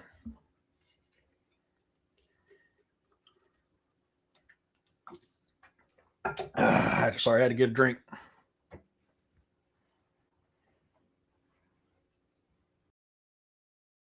But yeah, no. And that's because I want to know some more about this stuff I found, because it has a lot of biological entities to it. Did I find a fossilized jawbone of a giant lizard? I want to know, or something like that. Is that why that looks the way it does?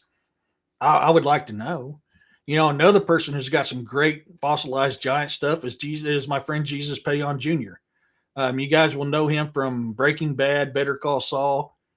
Um, which I need to get him back on the show again. I haven't had him on the show in a while. I've been so busy. I need to message him, see how he's been. I'm glad he's healed up. He's been busy. That man has been busy.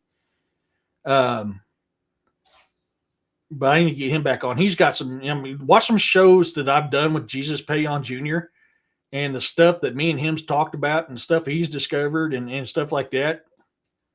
It's awesome.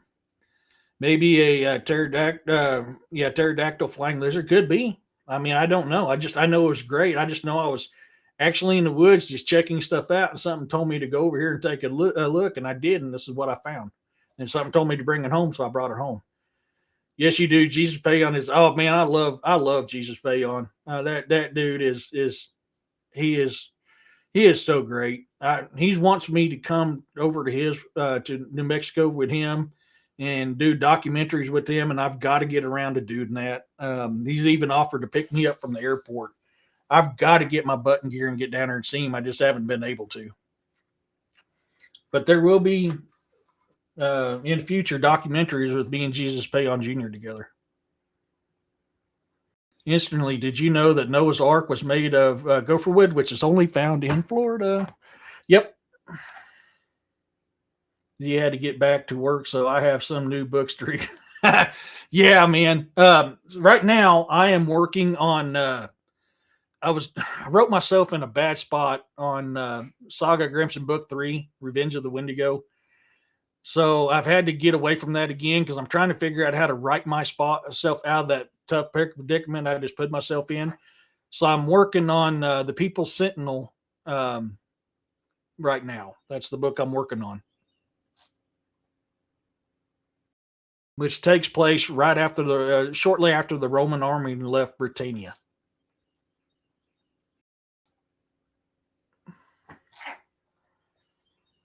To be too bad you couldn't drive it and that far. Yeah, I know. I don't trust my vehicle good enough for that kind of traveling. Yep, it says it does say it in the Bible. It's made by gopher wood, and the only place in the world you can find gopher wood is Florida.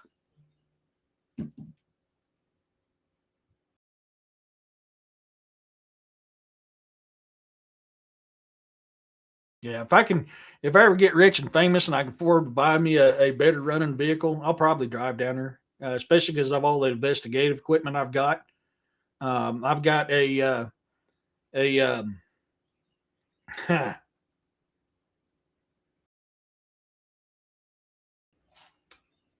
same thing Roger uses and hooks up to my camera. I just forgot the name of it off the top of my head.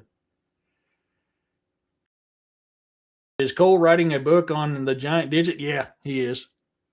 He's right. He's writing a book. I need a new truck too, Eric. I'm looking for. Yeah, man. Oh God, it's not in the finances right now, bro. It's just not in the finances right now. It sucks so bad. Roxanne says, "Oh wow, my old man shadow is hanging around for some reason. Ooh, keep an eye out. Let me know how that goes. Maybe it was somewhere else back then and not now. Could be. It does say that in the Bible that that's what I'm saying. America is Mesopotamia. Yep. In disguise, and the fact that early explorers called, well, if you actually study, because my family is Mormon. I'm not. I was never raised up Mormon. I was raised up around it.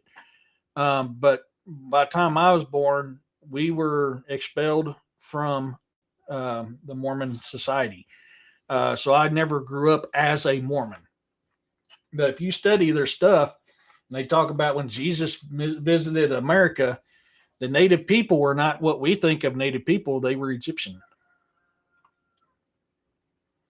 It grows nowhere else but in America as native. And yep, it grows in Florida. Absolutely. I don't have an opinion. Mine is rusting apart. Oh yeah, man. Or obviously mine's rusting apart. Yeah. The Book of Mormon, aka the Egyptian necromancy. Yeah. I'm not. Yeah. I'm not a Mormon. Never been a Mormon. Don't ever plan on being a Mormon. Most of my family are Mormon, which is funny because we hail from Ragnar Lothbrok through Ivar the Boneless. You know, we're very much Norse and Dane, but yeah, a lot of my family are Mormon.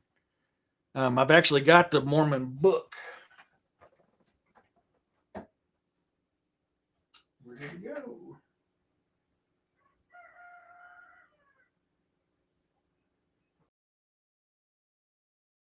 Well, where did I put it? I've actually got the Mormon book.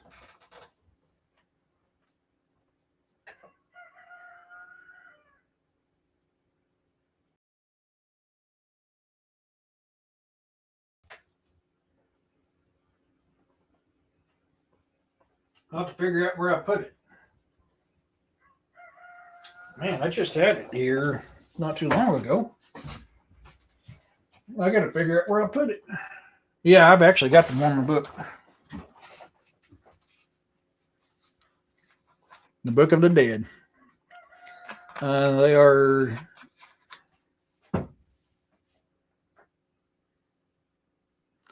They are Joseph Smith was a politician, yep, who purchased sacrophy from the traveling salesman, and he opened them and exhumed pages of the Book of the Dead. Huh. You're probably right. I don't know about that. Then he convinced the church that he got visited by the angel called Moroni, hence the term, quit, your claws hurt. Dang, you got me good on that one. Called the term Mormon or moronic. I had Mormons telling me the First Nations in America were the one that saw Yeshua. I sometimes have trouble with Christianity when it comes to the Western Hemisphere because it can have dangerous effects on tribes. Yep. He convinced people that he had magical stones that allowed him to translate it, and when his pages went missing, he had to rewrite it because he couldn't replicate it. Corey, you had to run it. I was having fun with Dwarf. There's a whole documentary about it, and he purchased more sarcophagi and kept doing it. It wouldn't surprise me. Joseph Smith died in Pennsylvania. In Pennsylvania, he was shot to death on the second story window from the ground, and the assailants didn't stop shooting even after he hit the ground. Yeah, it sounds familiar. I never cared much for the Mormon side of it, so I never really paid a whole lot of attention to it. I do have the Mormon book. I just got to figure out where I put it at. For some reason, it's not on my bookshelf. Just don't you know your oral tradition? Jesus came to the Lakota people. Yeah, I remember you talking about that, William. I'm not putting anybody down. I was just sharing the history. Yeah. You know more about it than I do. I can't say yay or nay on it. I don't really have an opinion or dog in that fight because I didn't study enough of it to know much of that. Yeah, I remember you and me was talking about that on your show one day, William, wasn't we? If I remember correctly. Yeah, it was your show. I just got done chasing a steer. Oh God, Jeff, it get out. You got to fix your fence, man. Come on, man. Okay, never mind. I'm running about the finger. There you go. The finger. That's the name of the book, The Finger. Oh, no, I'm looking forward to your book coming out, bub.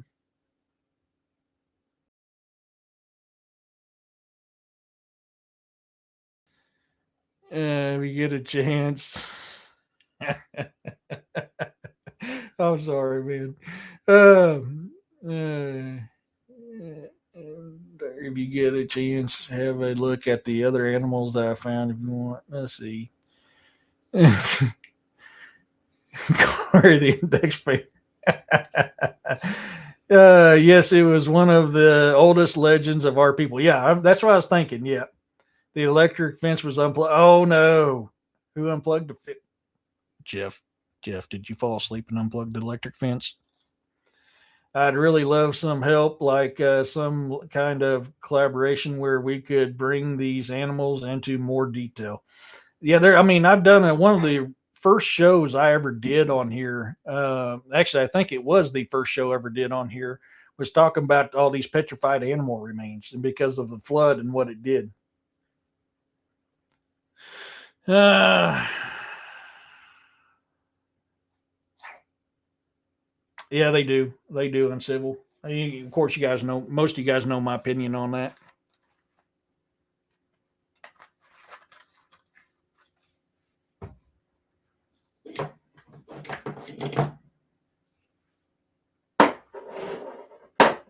I was sitting here fixing knives, some of my knives from Scallywag the other day.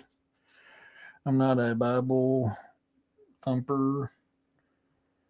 I follow the teachings of Christ. Yeah, he showed us the way, I believe. Yep. My boyfriend keeps getting shocked by the electric fence I put up. He keeps trying to. I can neither confirm or deny if I forgot to plug it back in.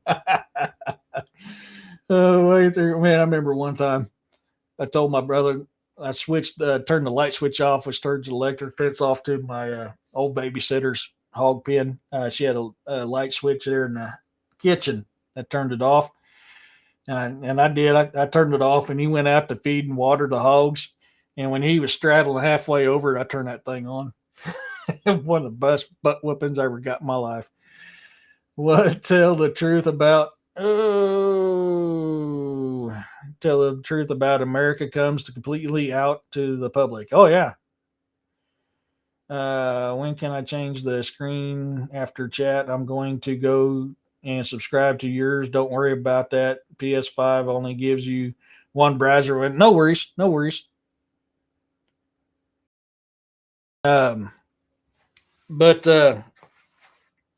because every ancient culture talks about floods, and the floods was to destroy the evil on the earth, which was the giants. Um, that's why we have petrified remains of giant animals, giant humans that look like mountains, look like hills, giant trees that people call plateaus. Yeah, that stuff. How are you doing? I was talking to Boondock. I've already subbed. Oh, okay. Revered, I just subscribed to your channel. Okay, Gary, go. Good deal. Um,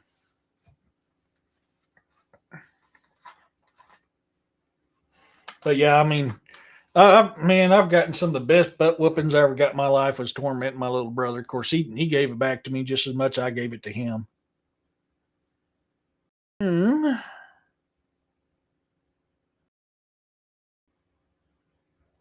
think I'm caught up on the chats. Okay, good. Let's see if this. Okay, it's starting to work good. I don't know why that's starting to act up again. It was working good last week. I need to get a new computer. That's brothers. Yeah, it is. Yeah, it is. Like whenever he was 3 years old and I talked him into wiping his butt with some poison ivy. Best butt whipping I ever got in my life.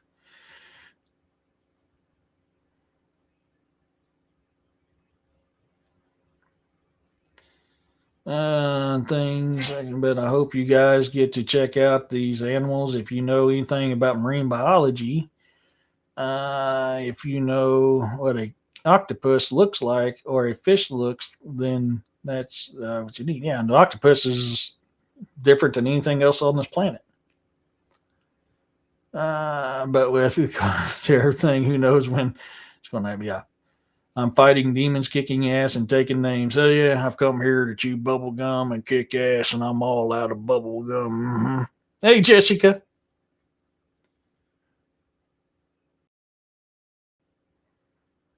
I was just thinking about you the other day. I need to text you.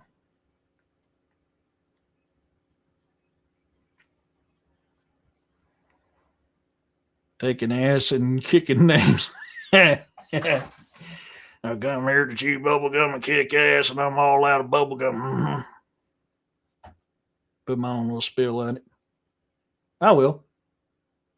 You my peeps. You my familia. The tentacle I live on as 1,100 or 11,500 kilograms long, kilometers long from the tip to the mouth of the. Wow. Yeah. Yep.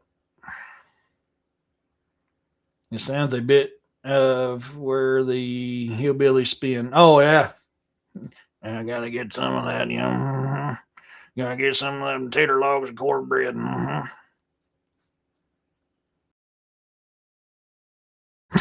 Yeah, William.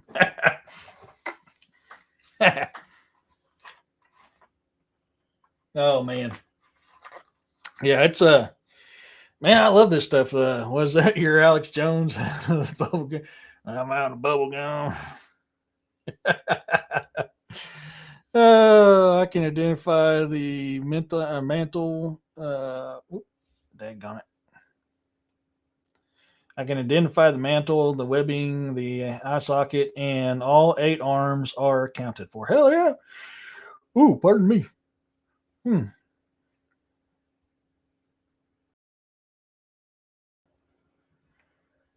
I have Yeshua in my life also, and I try to follow the teachings. Only many have their own ideas of Yeshua, which may be in conflict with mine. Yeah, I get that. Yeah, there ain't nothing wrong with that. Like I said earlier, man, if we all thought the same, spoke the same, acted the same, and believed the same, we'd be pretty damn boring. If you have sent that movie Moana, or if you've seen that movie Moana, in that symbol they use, the spiritual isn't the heart of Tafiki. I just lost it. Where'd it go?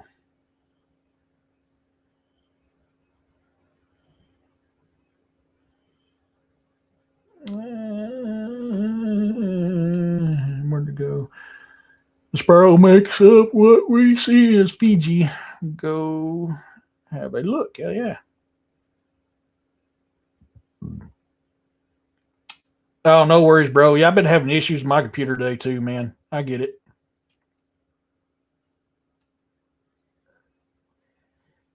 Hey, Marcy.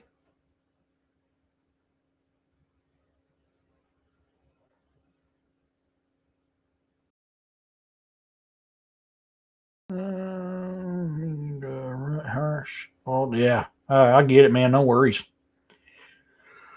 Ooh, damn. I'm starting to pull a Jeff.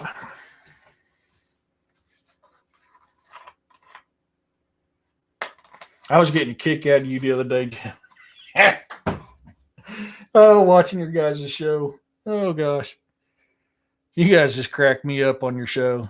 I'm not into the Abrahamic religions, gave me the old gods, my ancestors. Yeah, I mean, I still follow a lot of my Nordic traditions, quite a bit. I mean, it's kind of my bloodline too. Like I said, we hail from Ragnar Lothbrok through Ivar the Boneless. There's a lot of historic bloodline through me. Eric, I pulled a Jeff a little while ago myself when I got tickled thinking about we gotta start calling it pulling a Jeff. Man, y'all, if y'all ain't watching Old Line Cryptids, man, y'all missing out. I mean, that shit, I laugh my ass off all the time. I get a kick out of them guys bantering each other all the time, man. You guys, Jeff, you guys got a pretty damn good thing going over there on your end. I gotta reach out to those other people too. I've got to remember to do that because I want to get that panel set up. I want to try to get at least 5 other people with me, so 6 people total on this panel. I want to make it as much of the difference than last time than as I can. Thank you so much for that, Roxanne. I know it's going to jack my chat up, but yeah, you guys are missing out. Jeff and the crew, them guys over there, they'll get you to laughing. But they got some good, really good topics that they bring up too. I mean, they do some really good stuff over there. I probably need to make a code for your show. I keep forgetting to do that. I need to do that.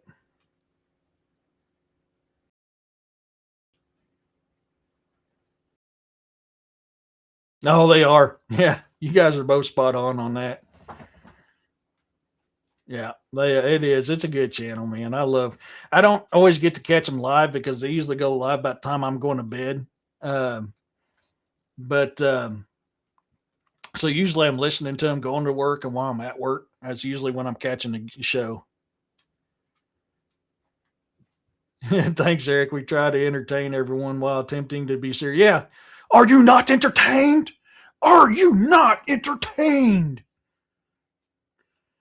Domesticated Sasquatch they used to wage war against other people, and so I did a show a while back about Neanderthal revered. I think you might want to take a look at it because I posed a question. There's different types of Bigfoot. That's absolutely, I mean, there's no denying that.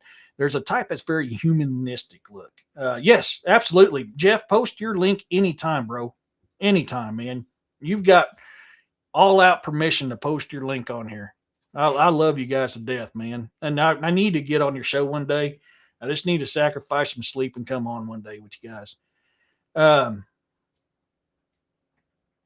Yeah. But so I was talking about the humanistic looking ones. And I posed this question to everybody. And I think both of these answers are pretty spot on. This is just how I see it though. The humanistic looking ones, are they the last remnants of Neanderthal? Recent studies of Neanderthal have shown that that Neanderthal was very Bigfoot looking. They were bigger, stronger, hairier, faster, and stronger than what they originally thought. So is that them? And could it also be because we know throughout Native history and other histories that Bigfoot have breeded with humans, both male and female? Could that be the offspring of Bigfoot and humans? If we were completely serious, it'd be boring. Yeah, man.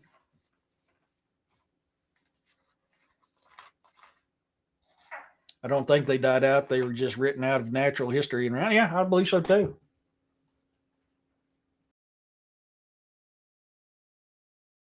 They called it domestic Sasquatch a time or two.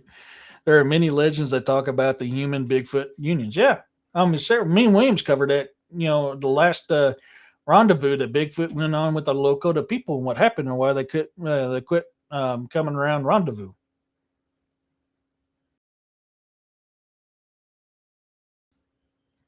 The only thing that fears me about going on Old Line Cryptid is I'll get on there with them guys and I'd be pretty much. When he talking? My name is Jeff.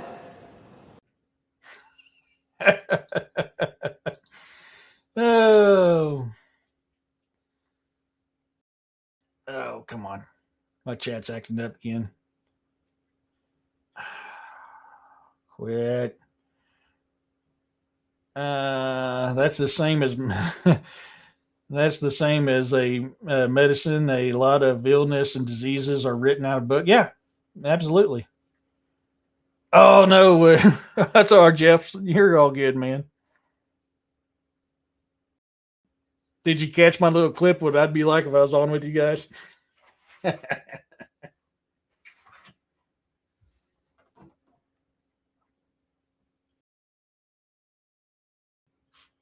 But yeah, it's and the thing is a lot of stuff I believe is going to come to the light. And I see slow drips. I see slow drips of that stuff coming to the light every single day. That's why I'm back here, because I know what's going on behind the scenes. I talk about it kind of safely. I thought those were my cousins.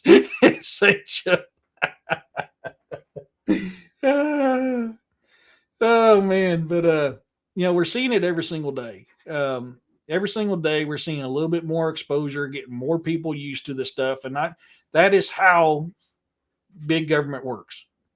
So I'm a firm believer this stuff is going to come to the light. They're slowly bringing it to light every single day, so because they believe that humanity cannot comprehend the truth behind this stuff, and so they have to leak it out slowly to get people domesticated to it to get used to it.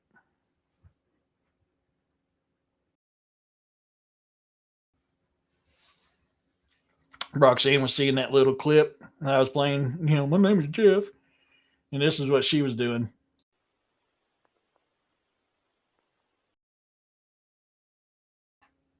Hey, what's that, my cuz? Hey, man, that'd be my cuz, man. Eric, linking again. She licking me again. She likes you. Here's my kitty.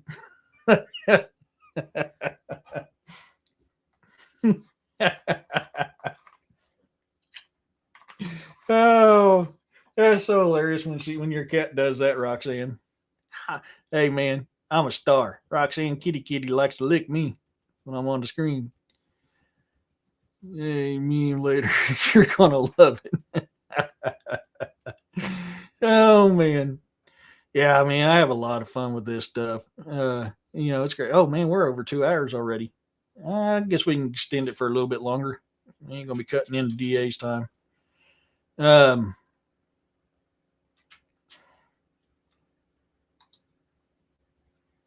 Let's see here. I'm trying to remember. I need to get some more clips out.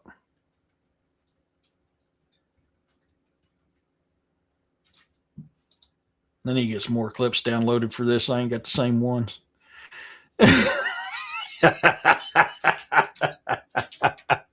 I bet it did. I had to catch myself because I was like, oh, I don't want to get in trouble. So, but we are past the 2 hour mark. Tomorrow, I've got a special guest coming on RPG. I'm looking super forward to it. I've been trying to work with him for a while, getting him on.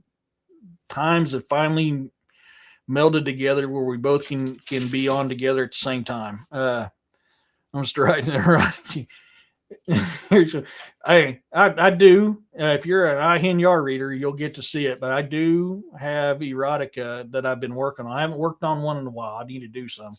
But yes, I actually am working on an erotica book because that's what I did for a long time to pick up chicks.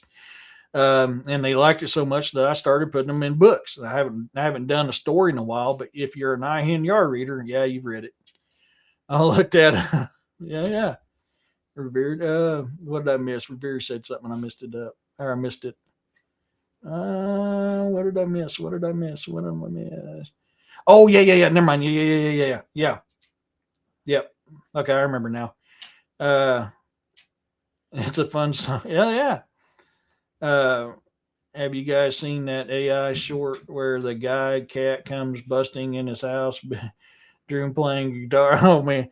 I seen one the other day. I can't describe it on here, but it was so funny. It was about dogs getting neutered and they pin their human to the floor.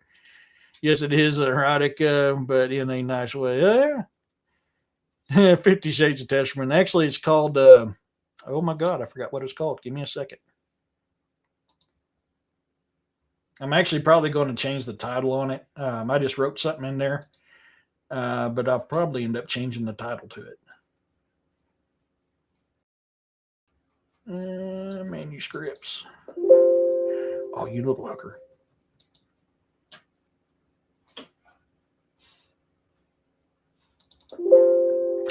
Oh, that's not roll.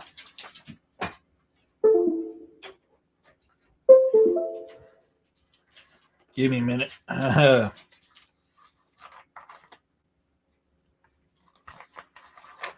No, I'm not going to change the story. I was talking about the title. I cannot read these on YouTube.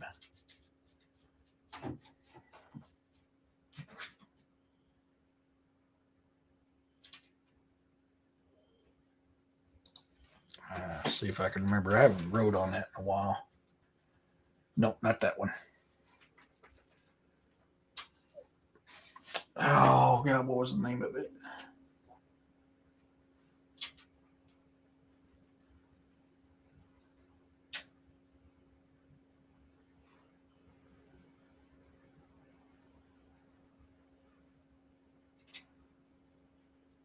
Flames and Lust is the title right now, but I'm probably going to change the name of it. To Rob Rick Bigfoot in there.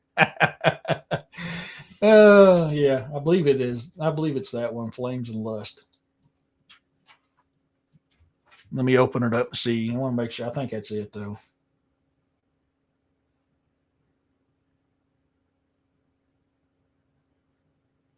Yep, that's it. Flames and Lust.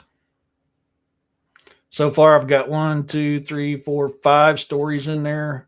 Fire in the Office, Little Wolf, Mountain View, Farmhand, Love and War. Probably need to write another one again. It's been so long.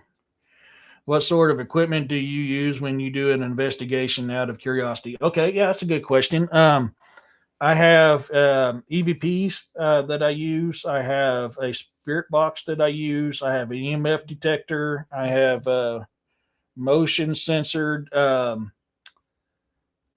security cameras that I got that can either hook up to the wall or they can hook up to a solar powered deal that goes directly to my computer.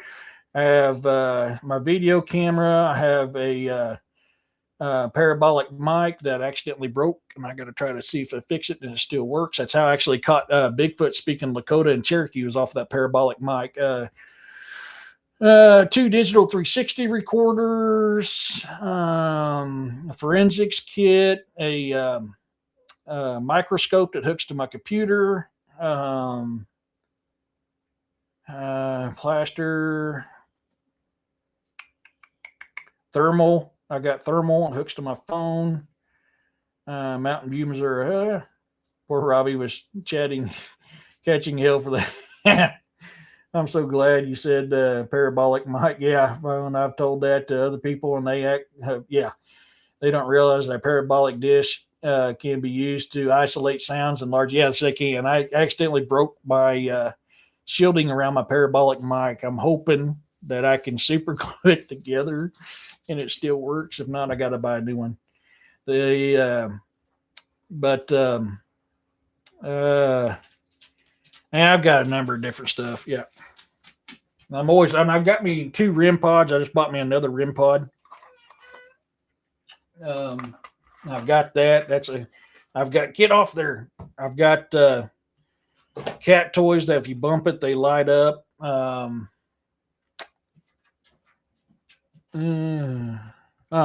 can't remember all the stuff I got. Yeah, I got different kinds of stuff.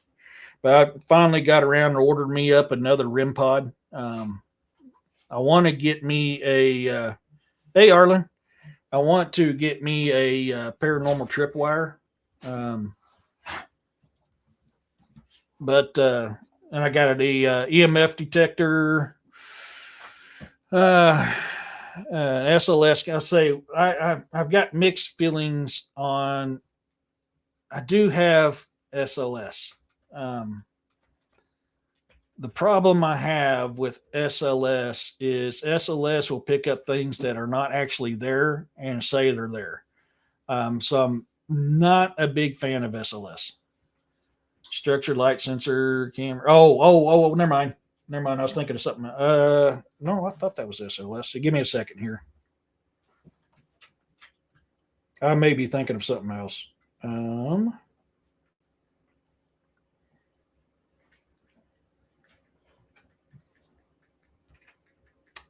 Which one is it on? Yep, it's SLS. Yeah, I'm not a fan of SLS. That's what I thought. I thought it was what I was thinking it was. And a novelist, yeah. And I've done shows here live where we was doing EMF stuff. A lot of people tell you don't do that in your home. Man, these things are already there. You're not inviting anything there that ain't already there. So I don't have an issue with doing that stuff in my home.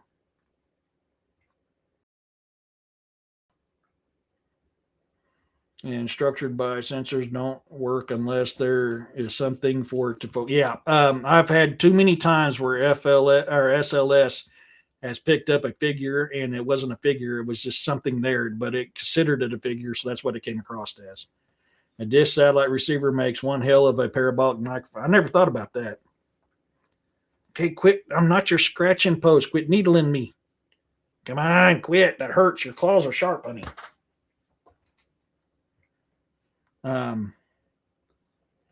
But so, I mean, I haven't done this in a while. We still got a little bit of time before Jessica's show comes on. But I have, I'm going to start recording because this usually doesn't take long before it picks stuff up. But I've sat here during a live. I'm letting it's calibrating now, but I'm trying to get my EMF, my EVP to start working. I see what you're talking about, the falsified gift. Yeah, readings. Yeah, that's why I have a very bad problem with SLS. Process of elimination, yes. Wow, this is actually taking a little while to calibrate. I guess it's because I haven't done it in a while.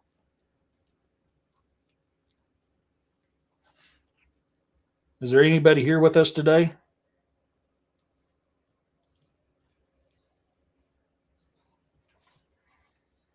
I don't know if it's going to pick it up. It still says it's calibrating. But I've literally sat here and done lives where I just had this sit here and going and wait until something talks. You're doing it, Jeff, again? Dude, I didn't sleep for like, God, 42 hours the other day. Quit. You're knocking stuff off. Have you heard of something called the spirit frequency? It's a scientific. Yes. I haven't done a whole lot of study into it, but I have heard it. I'm going to tune into Jessica if I don't. Jeff, they're picking on you in here, man. Yeah. So there's another device I would like to get, but man, it costs like $500 some odd dollars. But it's a spirit box that takes out the static white noise. That's the biggest problem I have with the spirit box is I can't stand that static white noise. But to get what I want that eliminates it and still does the process that I want, that's a lot of money, and I just don't have the money for it.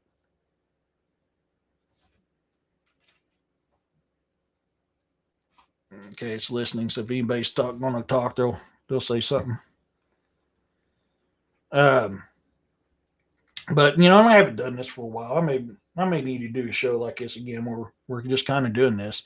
And we've done shows where I was doing this, and I was asking the spirits questions that you guys were asking, and it was answering them.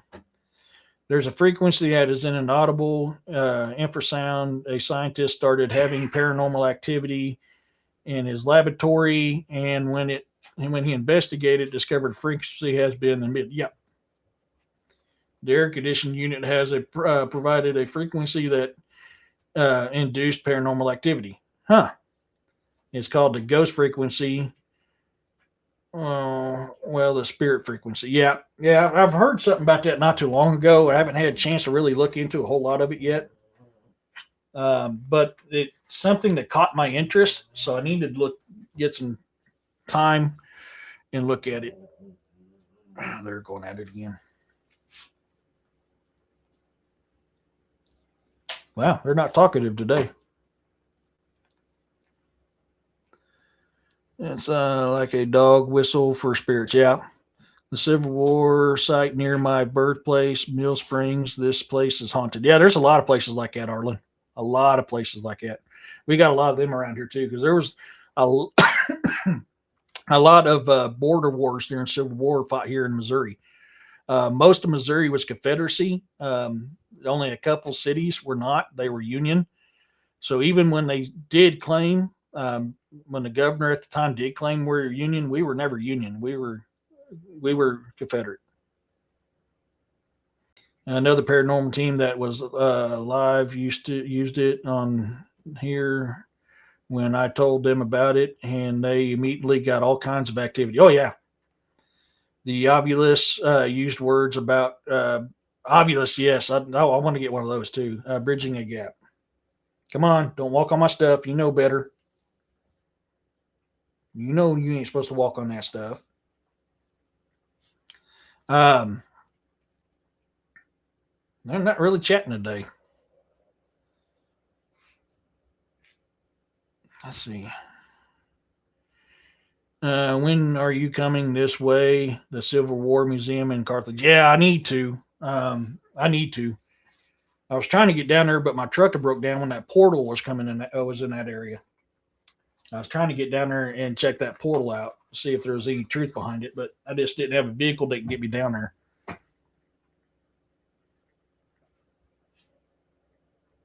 Have you ever tried using the Halo, the MF Halo? I've heard of it. I've not tried it. I like the idea. I need to get a team together. Problem is I'm very, very picky about who's on my team. But yes, I want to try that. I want to get that spirit box called the Necrophonic. I think it's called. Send me that info, Corey. Yeah, I want to check it out. Call me when you do. I'll meet up. Yeah, hell yeah, man. I'll call my sis anytime. You place a halo with electrodes connected to an EMF pump, a stimulus your brain, and create some powerful. Yes. The other thing is the technique I want to use, but you need more than one person. It's called the.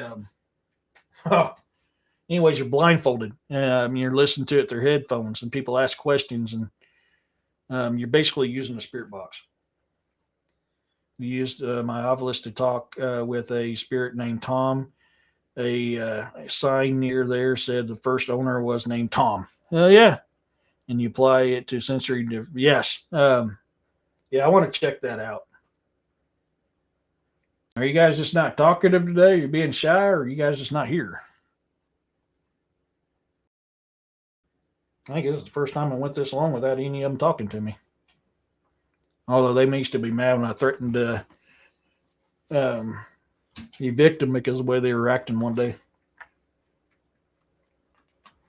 You're talking about the same thing. Okay, and the halo is used to conjunction with depriving your other sense of sight. Yes, I don't know. I've never heard it called halo. I've heard it called something else, but I just can't remember the name of it off the top of my head.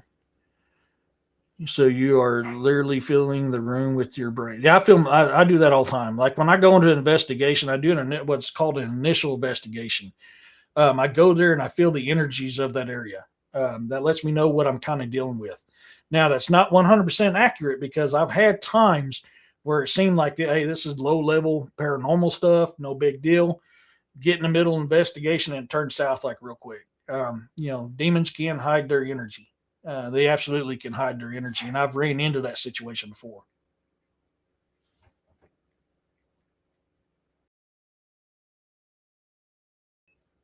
Yeah.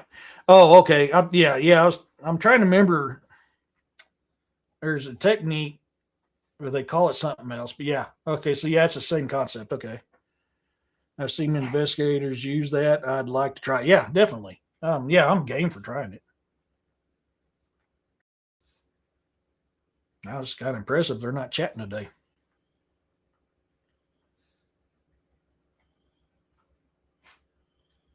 Huh.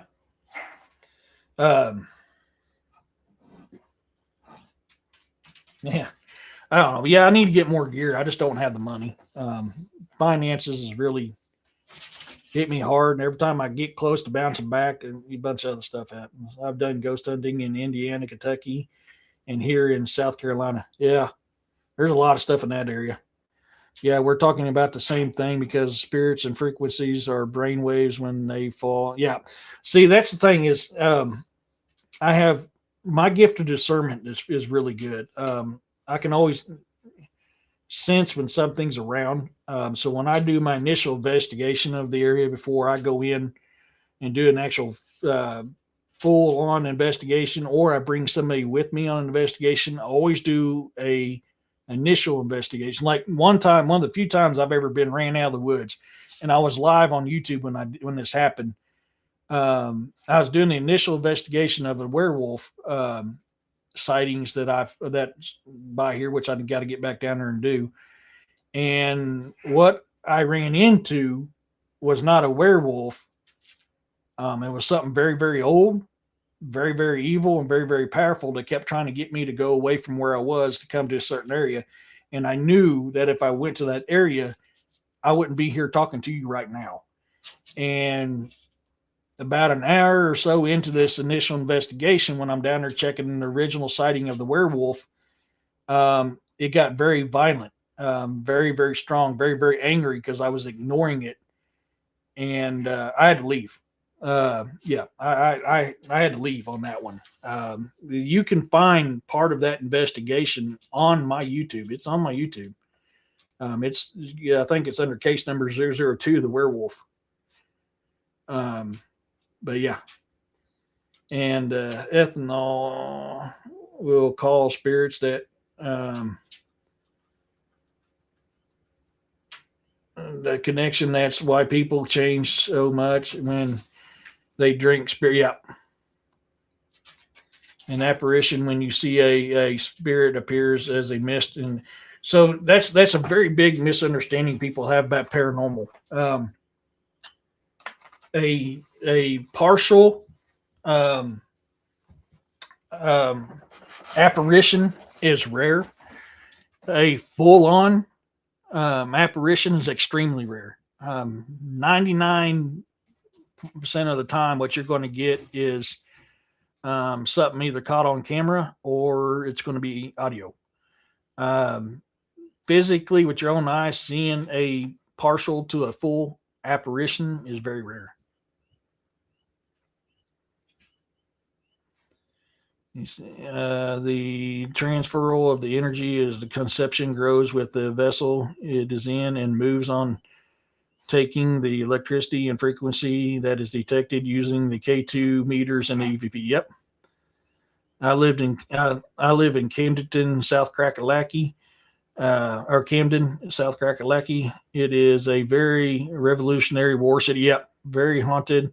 I went to Camden battle site with my Ovilus here and heard voices calling out. Come in. Oh yeah. When I drink moonshine, the spirits. Yeah. Well, like when I did that last one for my neighbor, that paranormal investigation for my neighbor, and I've started videoing my investigations and putting it on my YouTube channel.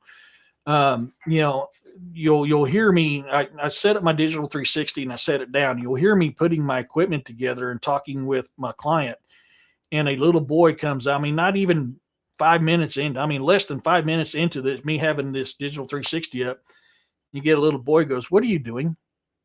And that's an intelligent haunt.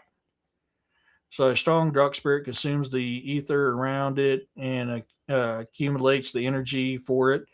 And that's why you get a mixture of human spirits and dark energies. EVP saying, "I can't leave. He won't let me."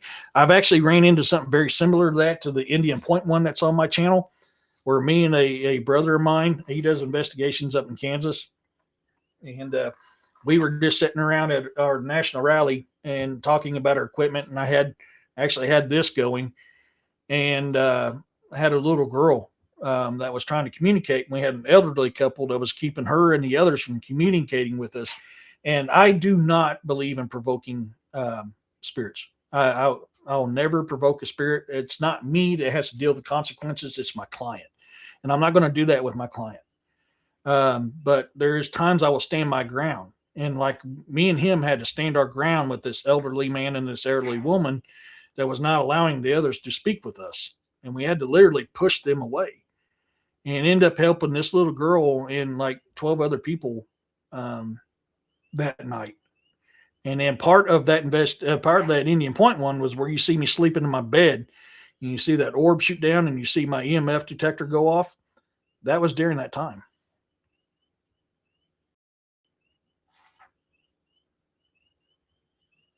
Yeah, don't believe them walking into a house that's living or dead and acting like no. Definitely not. Happy birthday to my heavenly daughter today. Yes, happy birthday.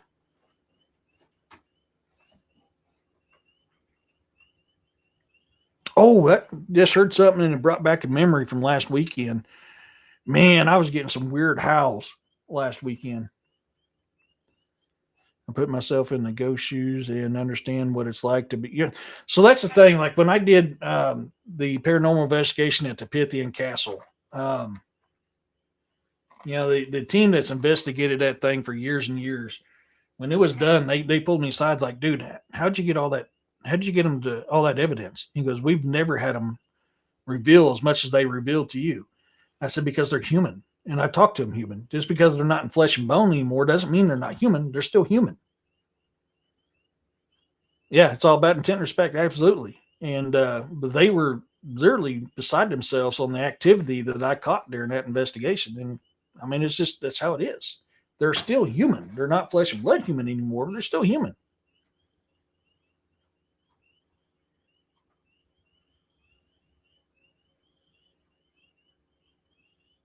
You hear the frogs? The frogs are starting to talk. Oh, it feels like family in here. I like your method. Yeah, this is by far the best paranormal chat I've ever been. Hey, thank you, man. Yeah, no, it's just like anything with cryptids, supernatural, paranormal. You got to go with respect. That's how you can help them. It works. Absolutely. I mean, a lot of times. So yeah, frog songs. Absolutely. Can you guys hear that? So a lot of times during the beginning of an investigation, you'll hear this even on every single one of mine that's on my channel. They're going to tell you to go away. They don't know you. They don't trust you. They don't want you there. I don't get angry with them. I stand my ground. No, I'm allowed to be here. And then they'll start asking, why are you here? I'm here to talk to you. I want to hear your story. Once they get warmed up to you and they know that you're not here to do anything to them, man, the conversation blows up. I mean, you guys, if you guys have watched the videos I've done on my investigations, you're going to see it. It starts out slow and then all of a sudden it just, bam, it just keeps going. There is times that, man, it's right off the bat. Kapow. I mean, they're talkative right off the bat. Pow, kapow, kapow. But I've also had times that I know that without a doubt that there's ghost in this place, but I get very little to no evidence because they just don't want to talk. They don't want to interact. They're still human. They're just not flesh and blood. They're energy. It's all they are now. They're spiritual.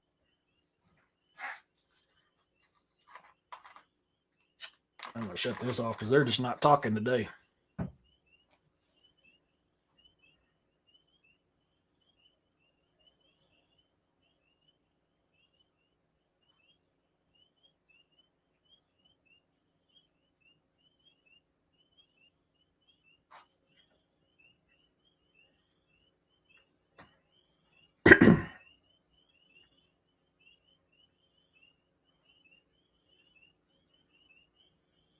Okay.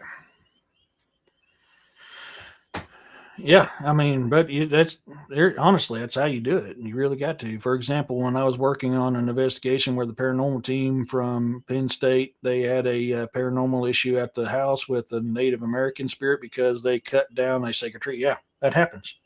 Construction, alterations, and stuff like that will kick up paranormal activity like quick. The owners claim to have no understanding as to why they couldn't destroy the tree until they threw holy water on it. I beg the question, why would you throw holy water on a tree? Yeah. Well, you got to worry about too, is that one of the fae? Is a fae living in that tree? A dryad. Dryads are a fae that live in trees.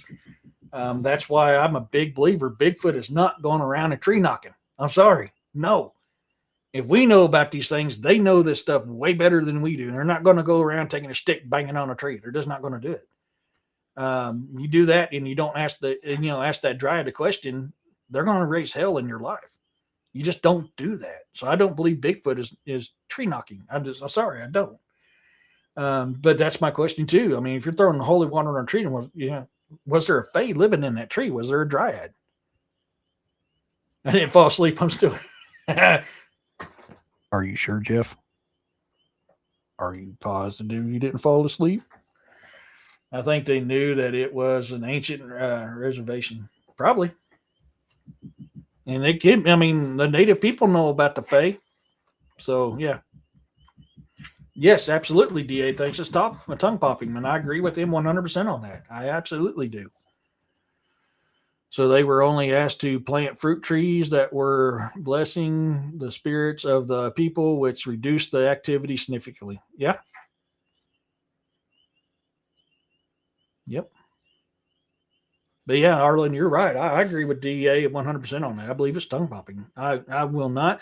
And there's several different reasons, and not just the Fae, the reason why I don't think they're tree knocking. The other thing, too, if these things are out there tree knocking like people say they are, where's the damaged trees? Something that big and that powerful hitting a tree like that to make that kind of noise is going to damage it. When humans damage it, Bigfoot's going to do a shit ton more damage to it. A friend of mine cut down an old fig tree and got a lot of activity. So I said, plant a new fig tree in the same slot. They did. The activity stopped soon after. There you go. Yeah.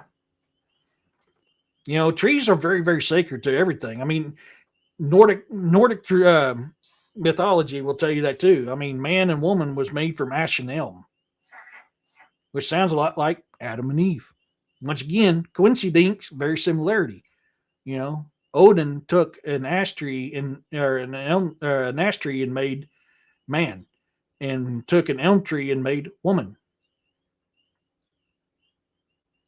I think it's clapping, not tree knocking. And clapping could be definitely one of those. That's another possibility. Oh yeah. Oh, you're yawning. Well, it's not Tuesday, so you can yawn, Bo. You're good. You're good. Oh man. Um, it's catching. Yeah, yeah.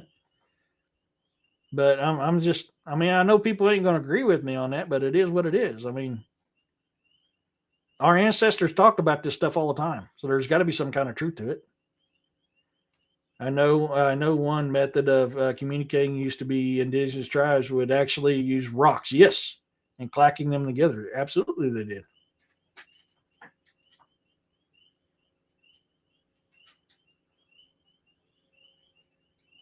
Similarly, Morse code, yeah. He does. He really does, Roxanne.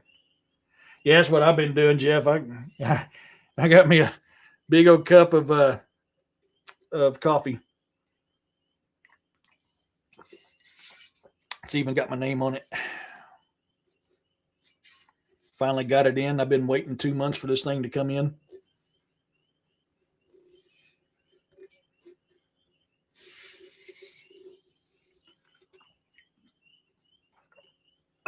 Well, Ragnarok happened. Yeshua is Balder. The devil is Loki. Yeah, I believe that's a possibility. Tequila. I can't say for sure, but that is something I've contemplated multiple times. If Ragnarok didn't already happen, I can't remember the civic trees that were cut down, but they were considered sacred because of when the people died. These spirits went to that tree. I feel bad. I can't remember. Hey, I get it, man. That happens too.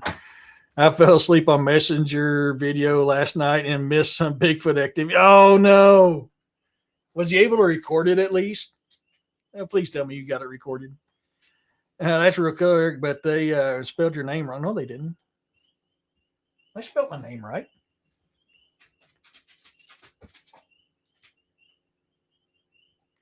No, dissimilar to what I saw in Avatar. Yeah, that I think, but that's a good point. Avatar, I love that movie because there's a lot of similarity. Now, there's ancient Native American tribes, there's Asian tribes, there's African tribes, all that's in that Avatar movie, and it's what they think and how they act is very similar to how all our ancestors from those areas thought. Um, yes, I love that movie because of that. But you had to do check. You had me second guessing myself there, Jonaside. You did. So when's Jessica coming on? She comes on. It'll be 9 o'clock my time, so an hour and 23 minutes. She comes on in an hour and 23 minutes. You know, another one that's got a lot of that stuff that people don't think about is Lord of the Rings. I got to see if he caught the footsteps. Oh, that'd be so cool. Have you looked into the astral travel projection while in the dream state? Just a personal interest of mine.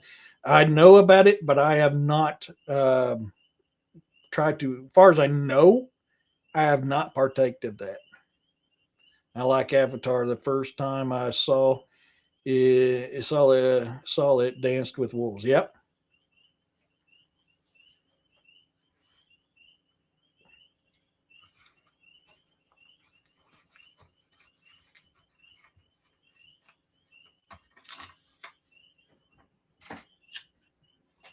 Dances with Wolves. That's another good movie too.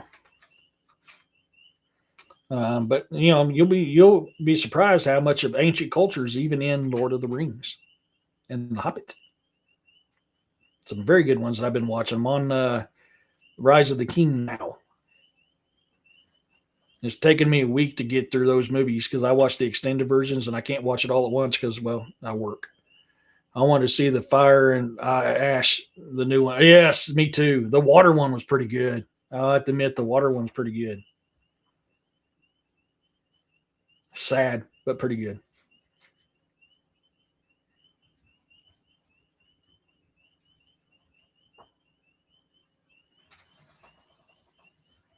I think someone's comfortable.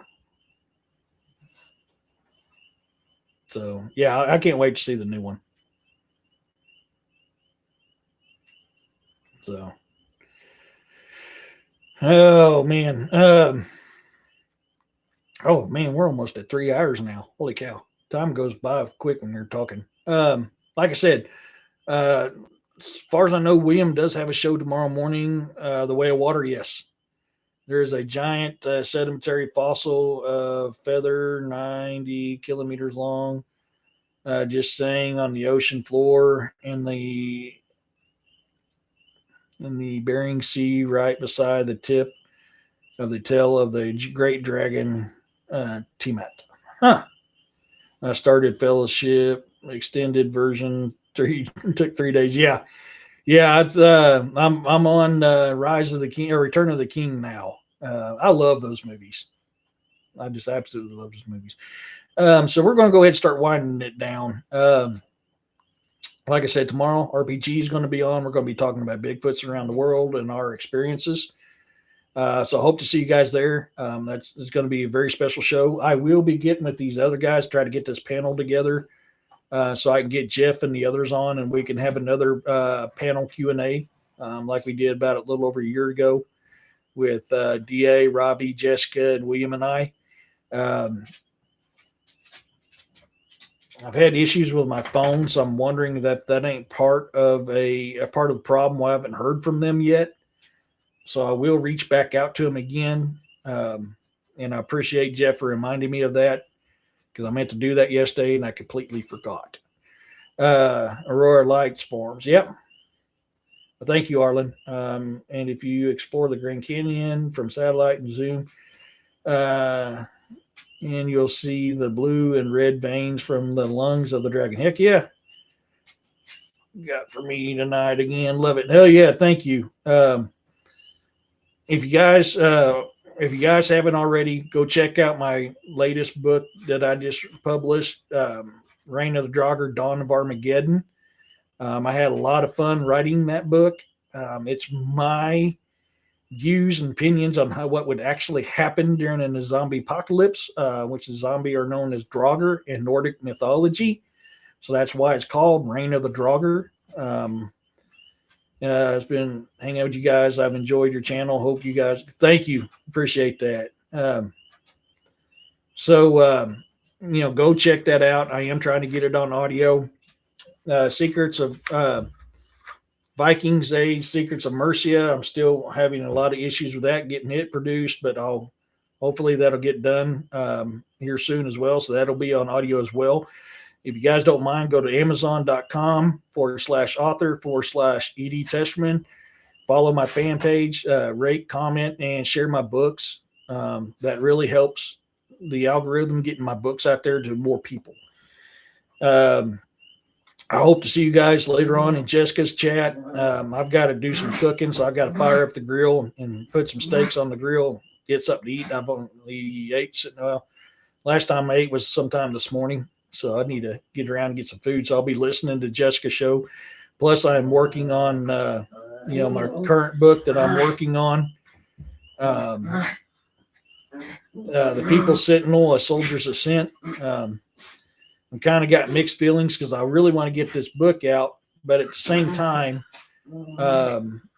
another book that I am working on kind of coexists with this, even though it's not the same, which is the Legio Ninth Hispana Canadonian Forest. These two books actually coincide together, even though that's not how they're written to coincide together. In all actuality, I should really do the Legio Ninth Hispana before I do Sentinel, but I'm having fun writing Sentinel. So my INR readers, check your emails. I'm working on chapter 3 right now. I'm about halfway done with it. Also, check your Facebook because I started the INR readers on my Facebook so that I can get to you guys quicker, let you know what's going on. With that being said, shout out for my new subscribers, to my OGs. Thank you guys so much. I'm so thankful that you guys come in and listen to us Hillbilly Talk. Give a shout out to my mods, Roxanne, Jeff, Corey, William. They really helped me get the show going. I'm very, very grateful for these guys. Hats off to them. They really help us, this whole Hillbilly Talk. And I think that's it for now. So until tomorrow, folks, or later on tonight, peace, love, and blessings to you all. And I'll see you later. Bye. Well, if this will work.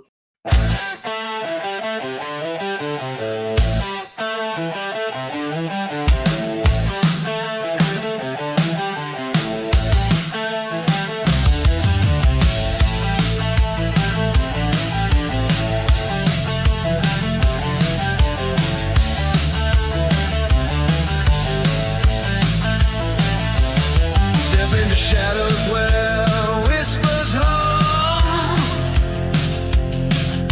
The air is thick where the strange things come. Behind the curtain where the fearless go. Welcome to the bizarre and the unknown. Dare to tread where the darkness hides.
Your pulse will race, your breath will freeze in this realm of uncanny mysteries. Dare to tread where the darkness hides. Through the cracks of the world's thin sides. Join if you will take the dare. Where we learn of things that scare.